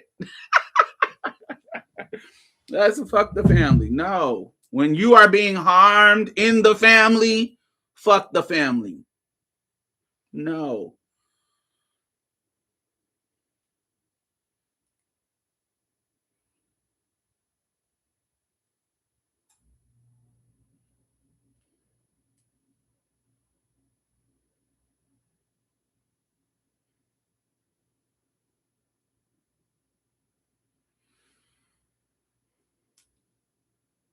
Right. I'd rather say not me though than protect the motherfucker that's abusing people. Exactly. That is not a norm. It doesn't mean it doesn't happen, but that is not a norm. And I'd rather be saying exile them, but don't make it about all of us. I'd rather be saying that than saying, ooh, we don't know this motherfucker is an abuser and they out here behind the scenes abusing people and ain't nobody talking about it. I'd rather have that. Now, there are some situations where there's some weird shit. Like, for example, there's this girl. There was some weird shit going on behind the scenes with her. And only reason why I'm still her friend is because I was directly privy to what went on. And so I know that it was a gray area. Is it some weird shit? Yes. But it's a gray area where it isn't malicious in that way. But it's some weird shit that she need to be held accountable for. But not malicious as in like violence and rape and weird shit like that. Just weird misunderstandings.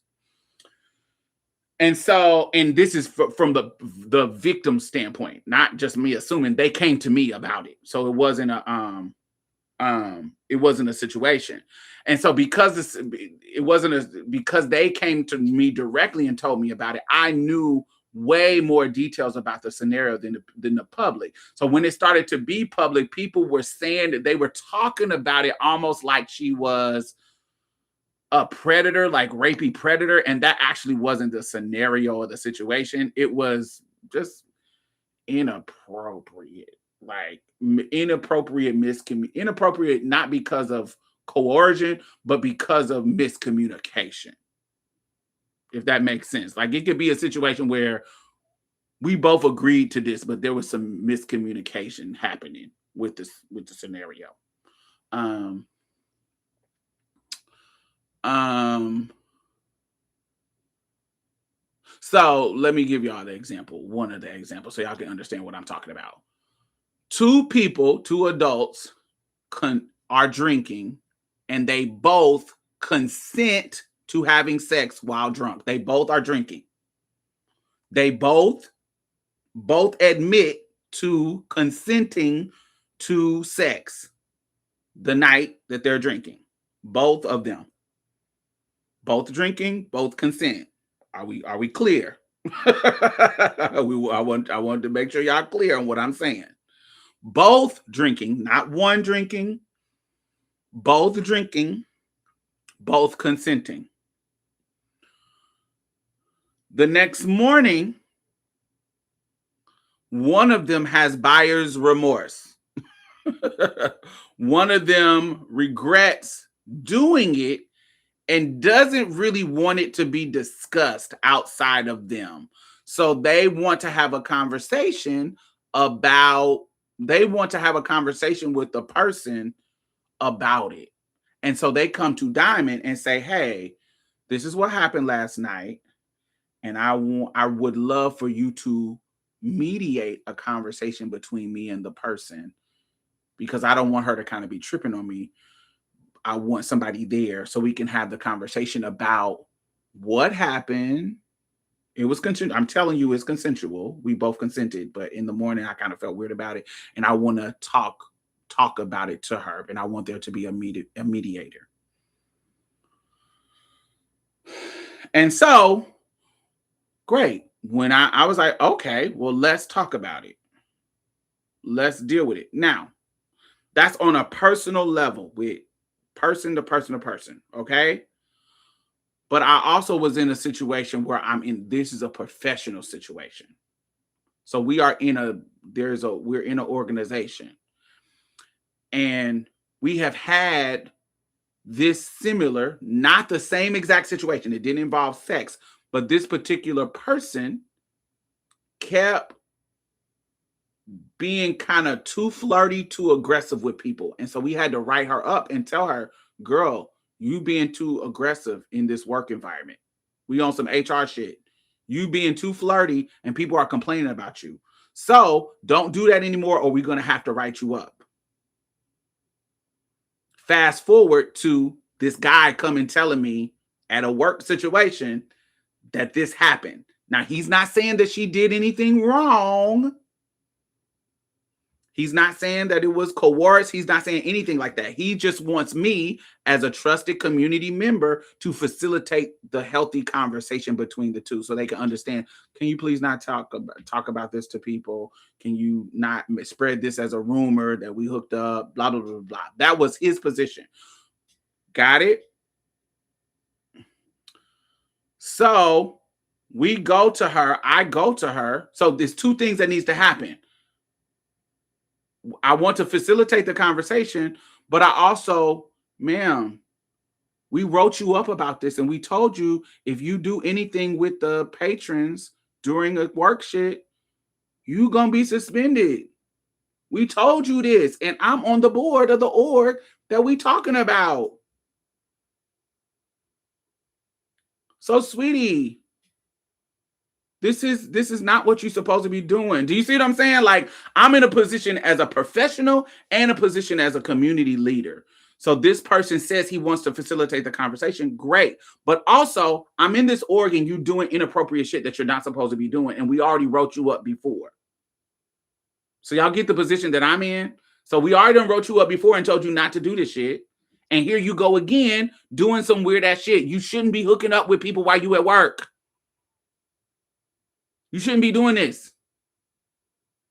So while this is not a coercion or rape situation, this is inappropriate for your position at your job. So I take it back to my committee, my board, and the leaders. And I'm like, yo, this is what's going on.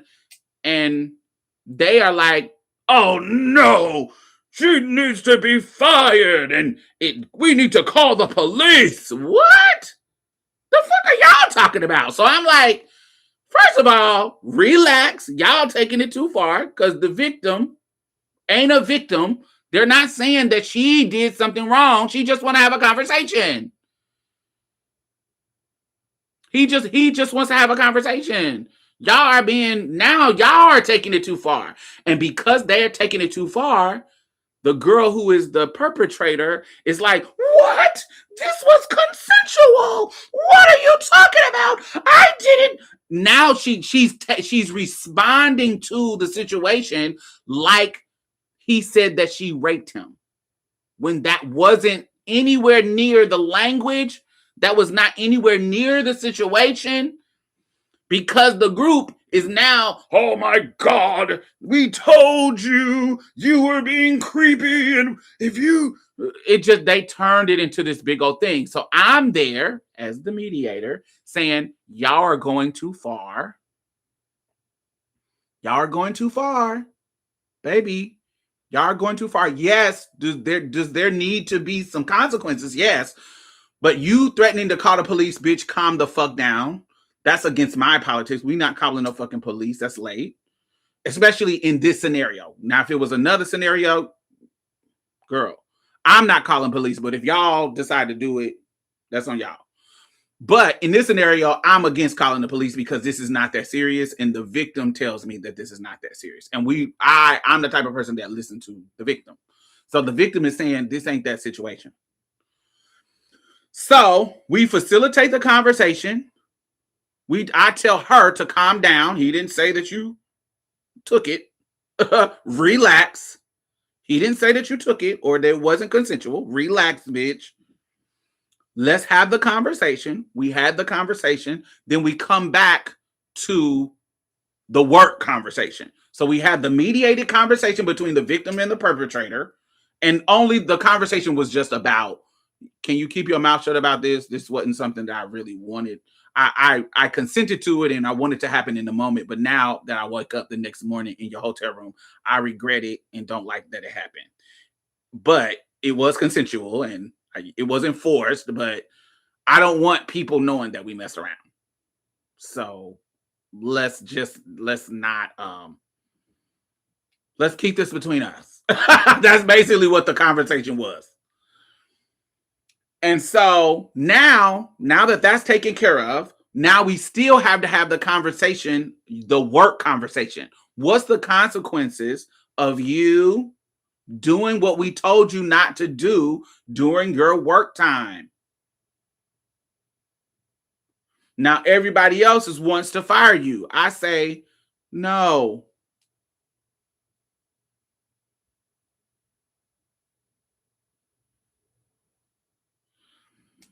For yes, not appropriate on both parties, hooking up and separately already flirting too much. I don't know. So now the consequences, what everybody wanted it to be was her to be fired. But I am somebody who I'm a restorative justice type of person.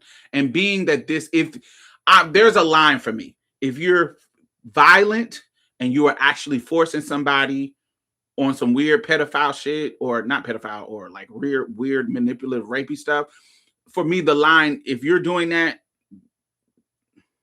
I'm not fucking with you. I'm not gonna have much grace. But because this was a gray area where the victim said this wasn't the tea like that, this is just a miscommunication, I don't believe that she deserved to be fired. Okay, so I convinced the team that like a fucking lawyer, like I don't think that she should be fired. I think that's a too heavy-handed situation. We wrote her up.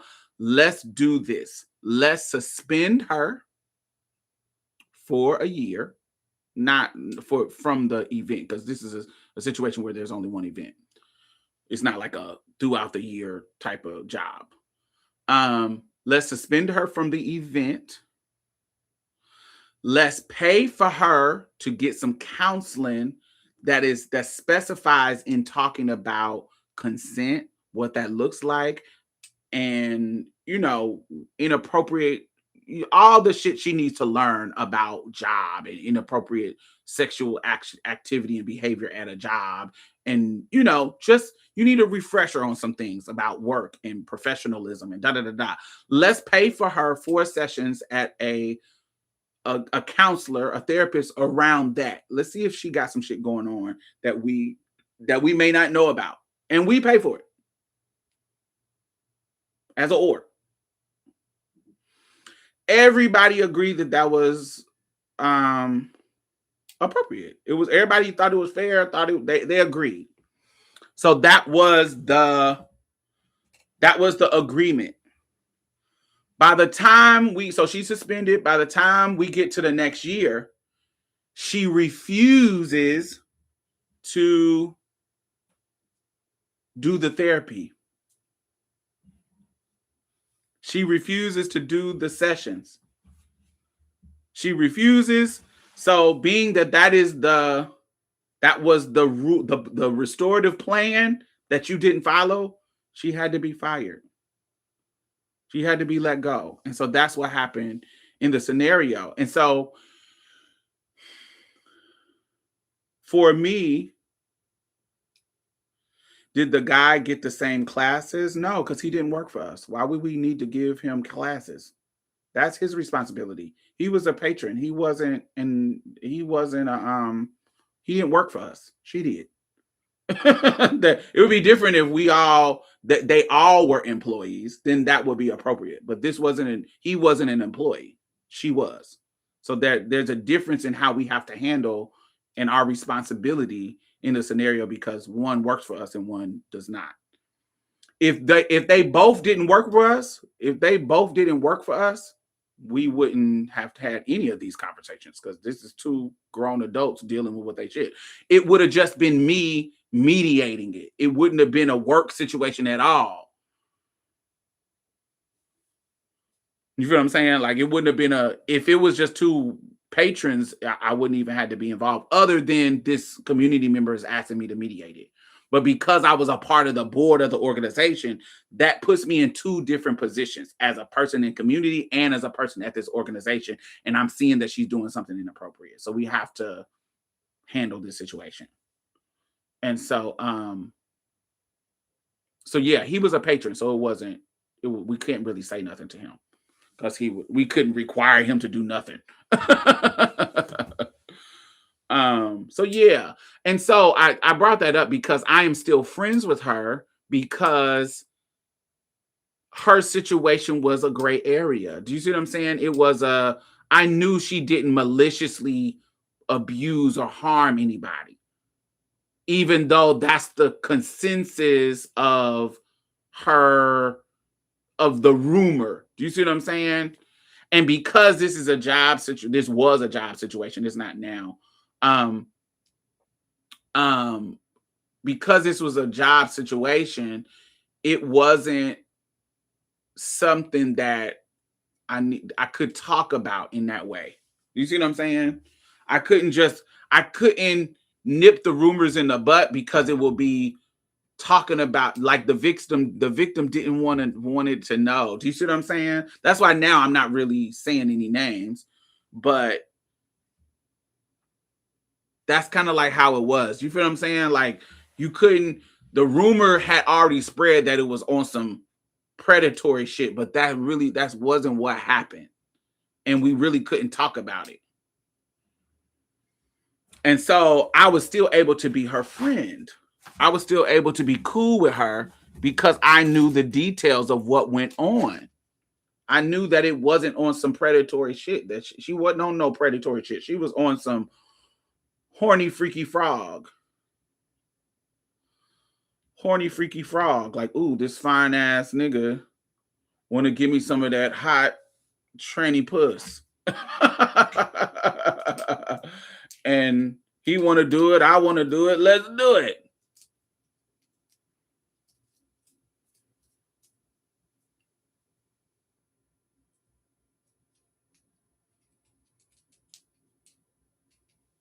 I mean, the tea did get out though. Yeah, it did.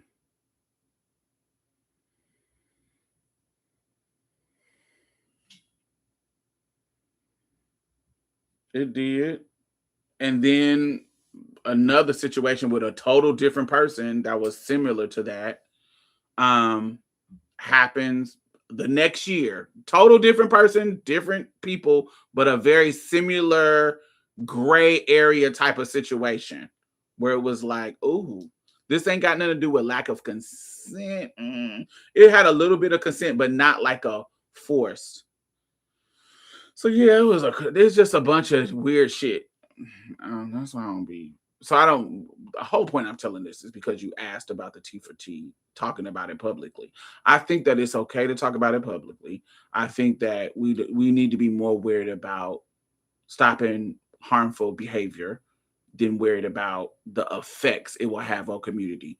Fuck that shit. I think when we think about talking like take it out of the queer community and just on the black men and black women.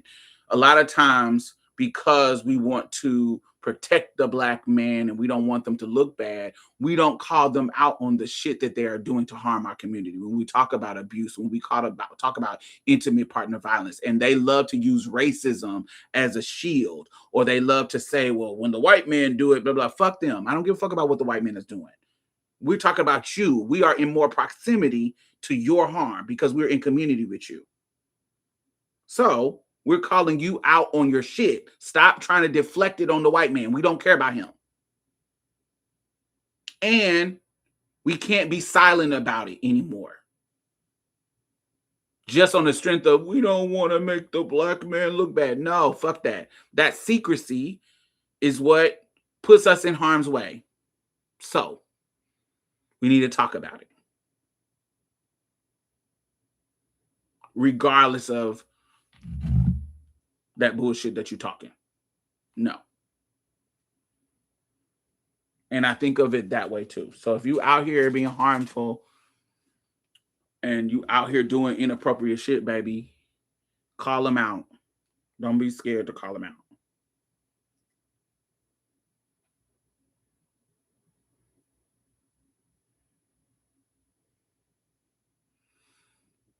Yeah, it was one employee that needed HR intervention.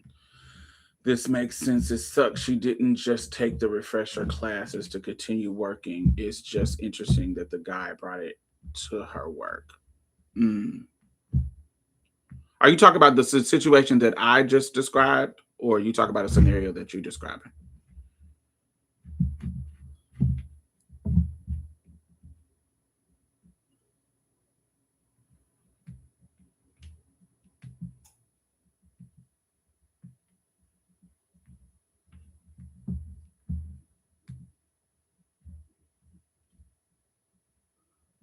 He didn't bring it to the. If you're talking about the situation I'm talking about, he didn't bring it to the work. We all were in a work situation. He didn't just work for us. He didn't work for us.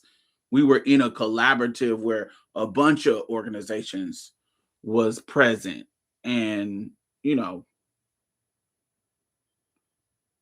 yeah, he didn't bring it to the work. Like that wasn't a part of it.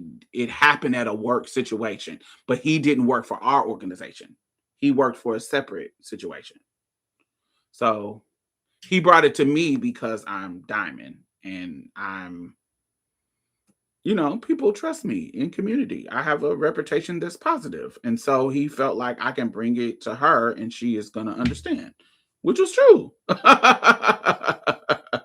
And so I don't think he was bringing it to me like on some, I'm bringing it to her job. No, the position that I was in wasn't, he was bringing it to me because I was a community member a trusted community member. And he knew that I could mediate the conversation well,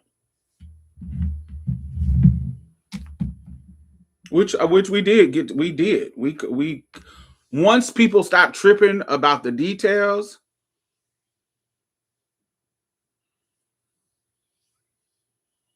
No, I wasn't the head at the time. I wasn't in any position of. I was on the board, but I wasn't. Um, she was actually. I don't want to go into all of that, but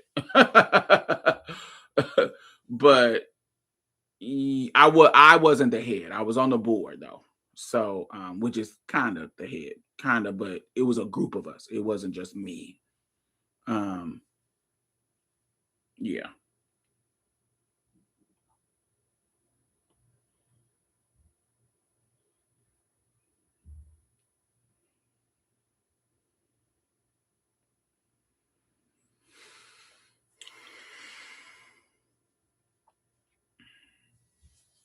But yeah, it was all in regards to their situation. It was all reasonable and understandable. Everybody' position was understandable. He just regretted it. That's just what it is. He just regretted it. He It wasn't that he regretted doing it. He didn't want it to be discussed, and she was kind of the kind of girl that would talk about it. So he didn't really want it to be discussed just publicly. He wanted like let our situation be our situation and leave it alone.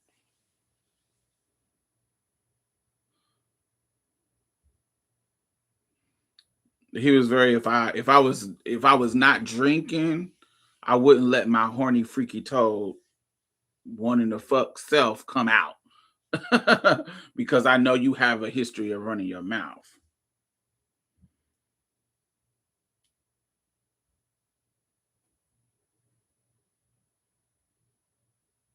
And so I want to nip it in the butt before it get out. But it it just made it worse. It just made it worse. Ugh, I didn't. It was so annoying.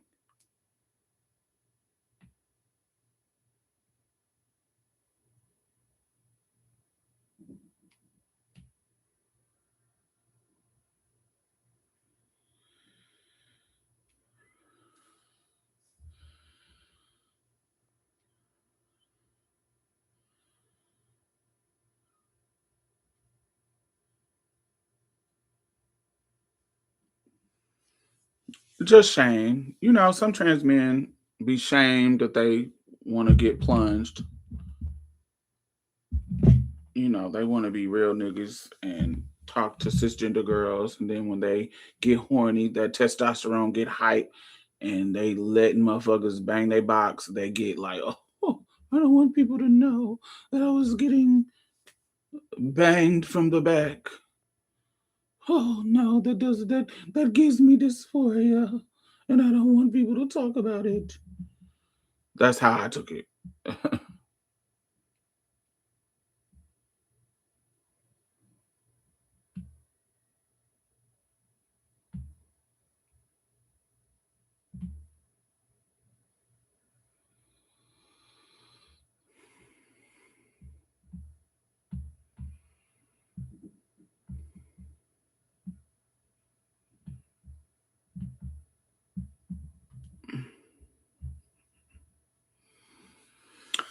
But all right, y'all. Make sure y'all thumbs up if you're listening to this later on.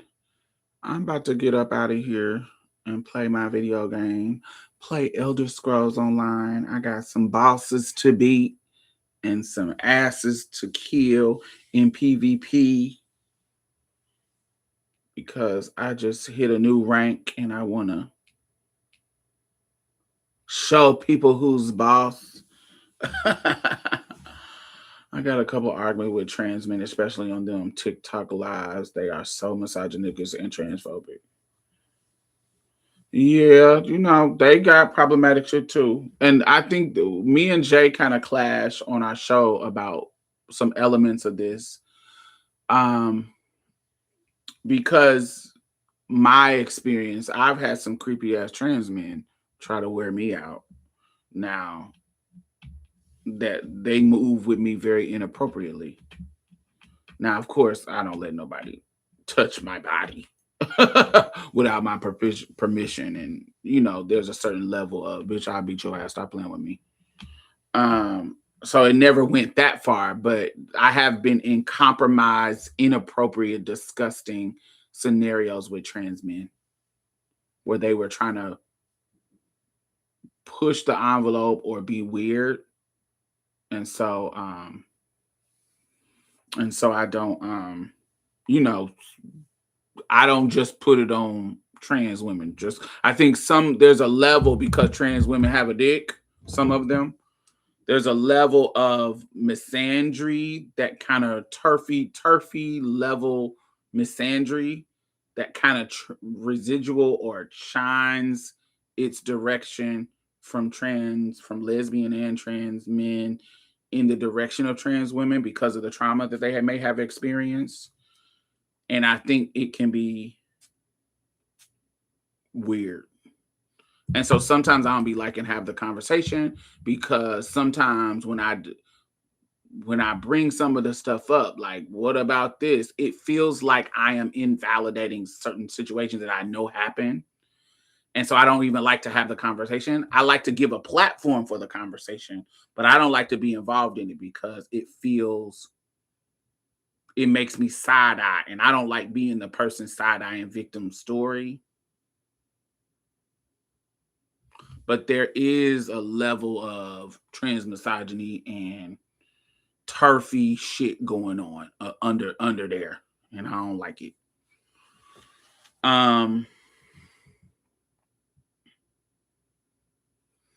Oh, you didn't take over the conversation. At the end of usually at the 2 hour and 30-minute mark, I usually open the floor, and you was right on time for the open floor conversation. That's normal.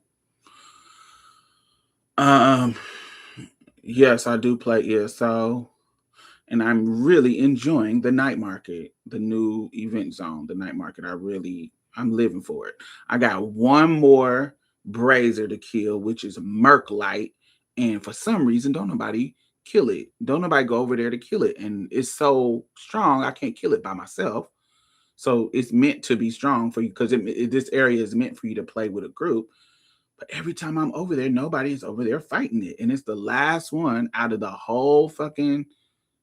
I don't know, is it 16 or 12? I don't know how many. I think it's 12. Out of the whole 12, Merclite is the last one that I got to fight and get the splitter from. to get. I got all the keys for the gilded people, for the gilded bosses. I got all the keys, but I don't have the what is it called? Something lamp. The something lamp. The gassing lamp. Some kind of lamp. When you kill a certain amount of the braziers, you get this little trinket that's like a lamp, and you can walk through the this little dark area that is sickening, and I live for it. But I can't get it because I gotta kill Merklite, and he's the last one that I gotta kill. So I have to be sitting up there waiting, and I don't like it. And I'm somebody that don't like to be in groups. I hate being in groups because as soon as you get to talking, they get to either clocking or because my voice is deep, so it gets real. It gets real clocky on the mic. And so they either think I'm a gay or I'm a trans or something. They know I'm something, and they'll get to honey, we get to reading.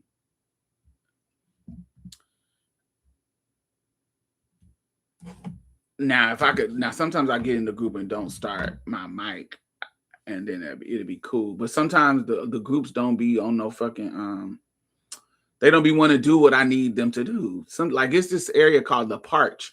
Everybody want to go in the Parch and fight. I'm like, why don't I go? It's 3 areas: the skittering, the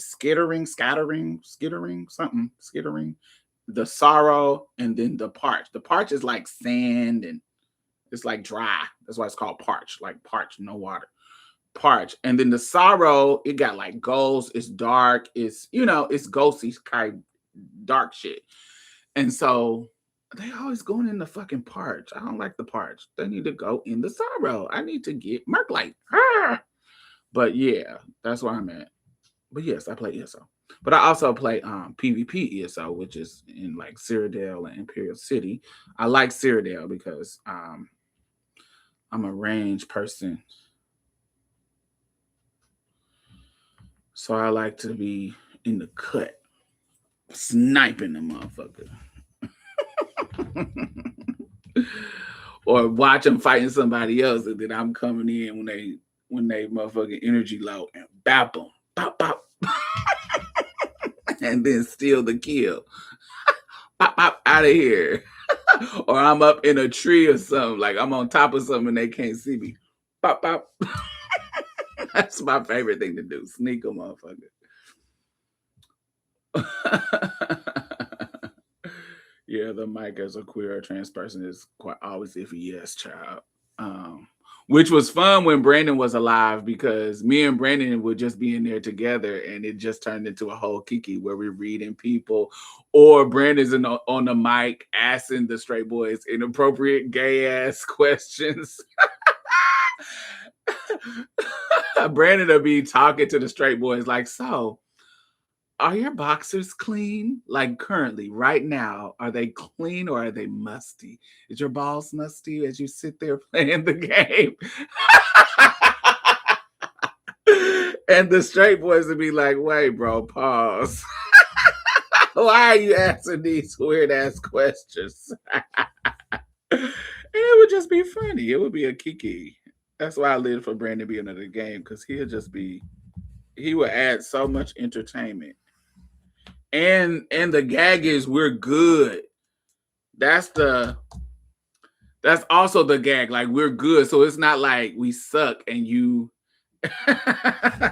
and you get what I'm saying? Like if we doing a dungeon together, it ain't like we suck. So you can't be like, oh, kick us. No, you ain't gonna get through this without us, bitch ass nigga. We got usually Brandon is the tank and I'm DPS. Or Brandon is the healer, and I love DPS. I like killing stuff, so I'm using DPS. And Brandon's the tank, or Brandon's the healer.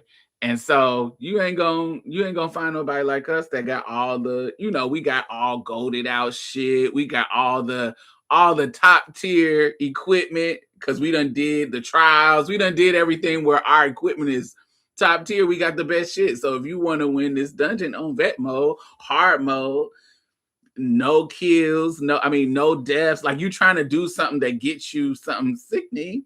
You want us on your team, girl, because we know the mechanics and we know we got all the equipment we need. We know the mechanics, we know how to fly through this shit. We know how to do it. And if you had people that could do it, you would have got it by now. We got all our hams, we got our staffs, we got all our things. We just here playing it just to play it because we bored. But you want it. And if you kick us out, you ain't gonna be able to get it. Because every time we re-queue, we get back in this motherfucker and y'all stuck on the second to last boss or stuck on the last boss. And then what's funny is we'll do some shady ass shit. We'll be nice and sweet. We'll be nice and sweet to like people who like get like homophobic and be all shady. We'll be nice and sweet and ask for the crown or something, like make sure that we're the crown leader, like the leader of the thing, and we'll get right at the end and then kick you.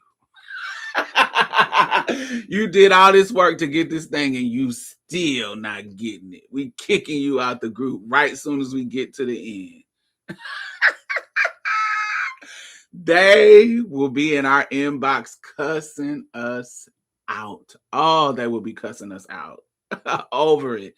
Yeah, you thought we forgot? You thought we forgot you was a homophobe or a Trump supporter or whatever you are? You thought we forgot? No, you ain't about to get no new skin off the back of us. You think you about to get this skin using our skills? No, we gonna get you all the way there because we already got the skin because you see it on us. We got it. You see, we got it. You want it.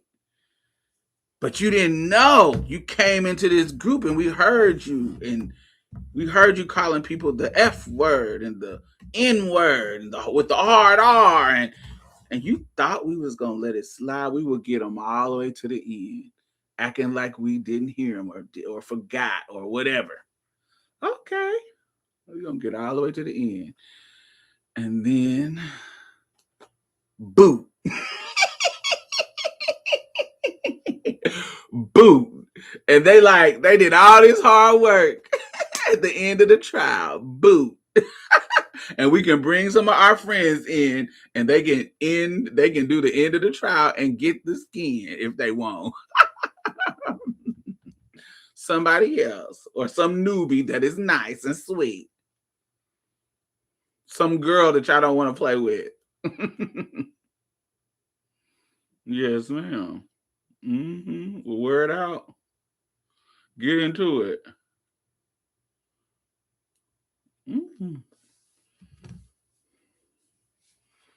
I live for that part of the game. And then the gag is sometimes that, and that's another thing where it's good that you have I love when you have a friend too, because Brandon is way more mouthier than I am. So I'm not going to read. I'm just kind of like, girl.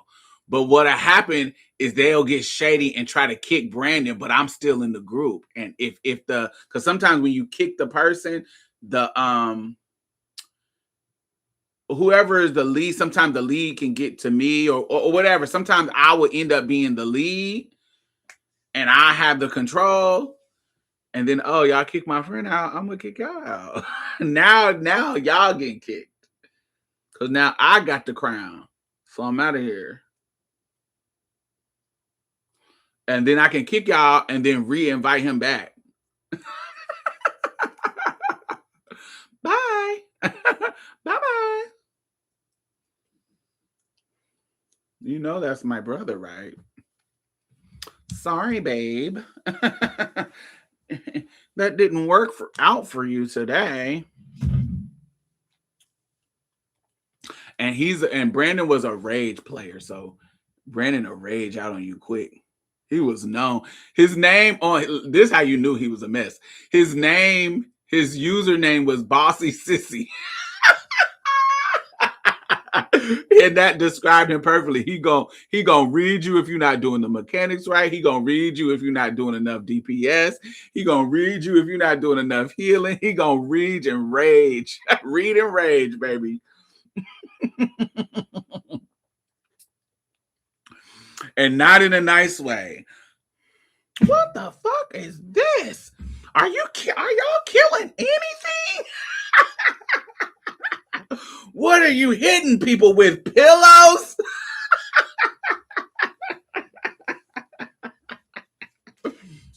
We don't have enough DPS. What is happening? This trash mob is not being killed fast enough. What is going on? Do we even need a healer? I don't feel any heals. What's going on? I don't feel any heals. I don't feel shit. What's happening? I might as well put a healing staff on. He used to be hilarious. This used to be so entertaining.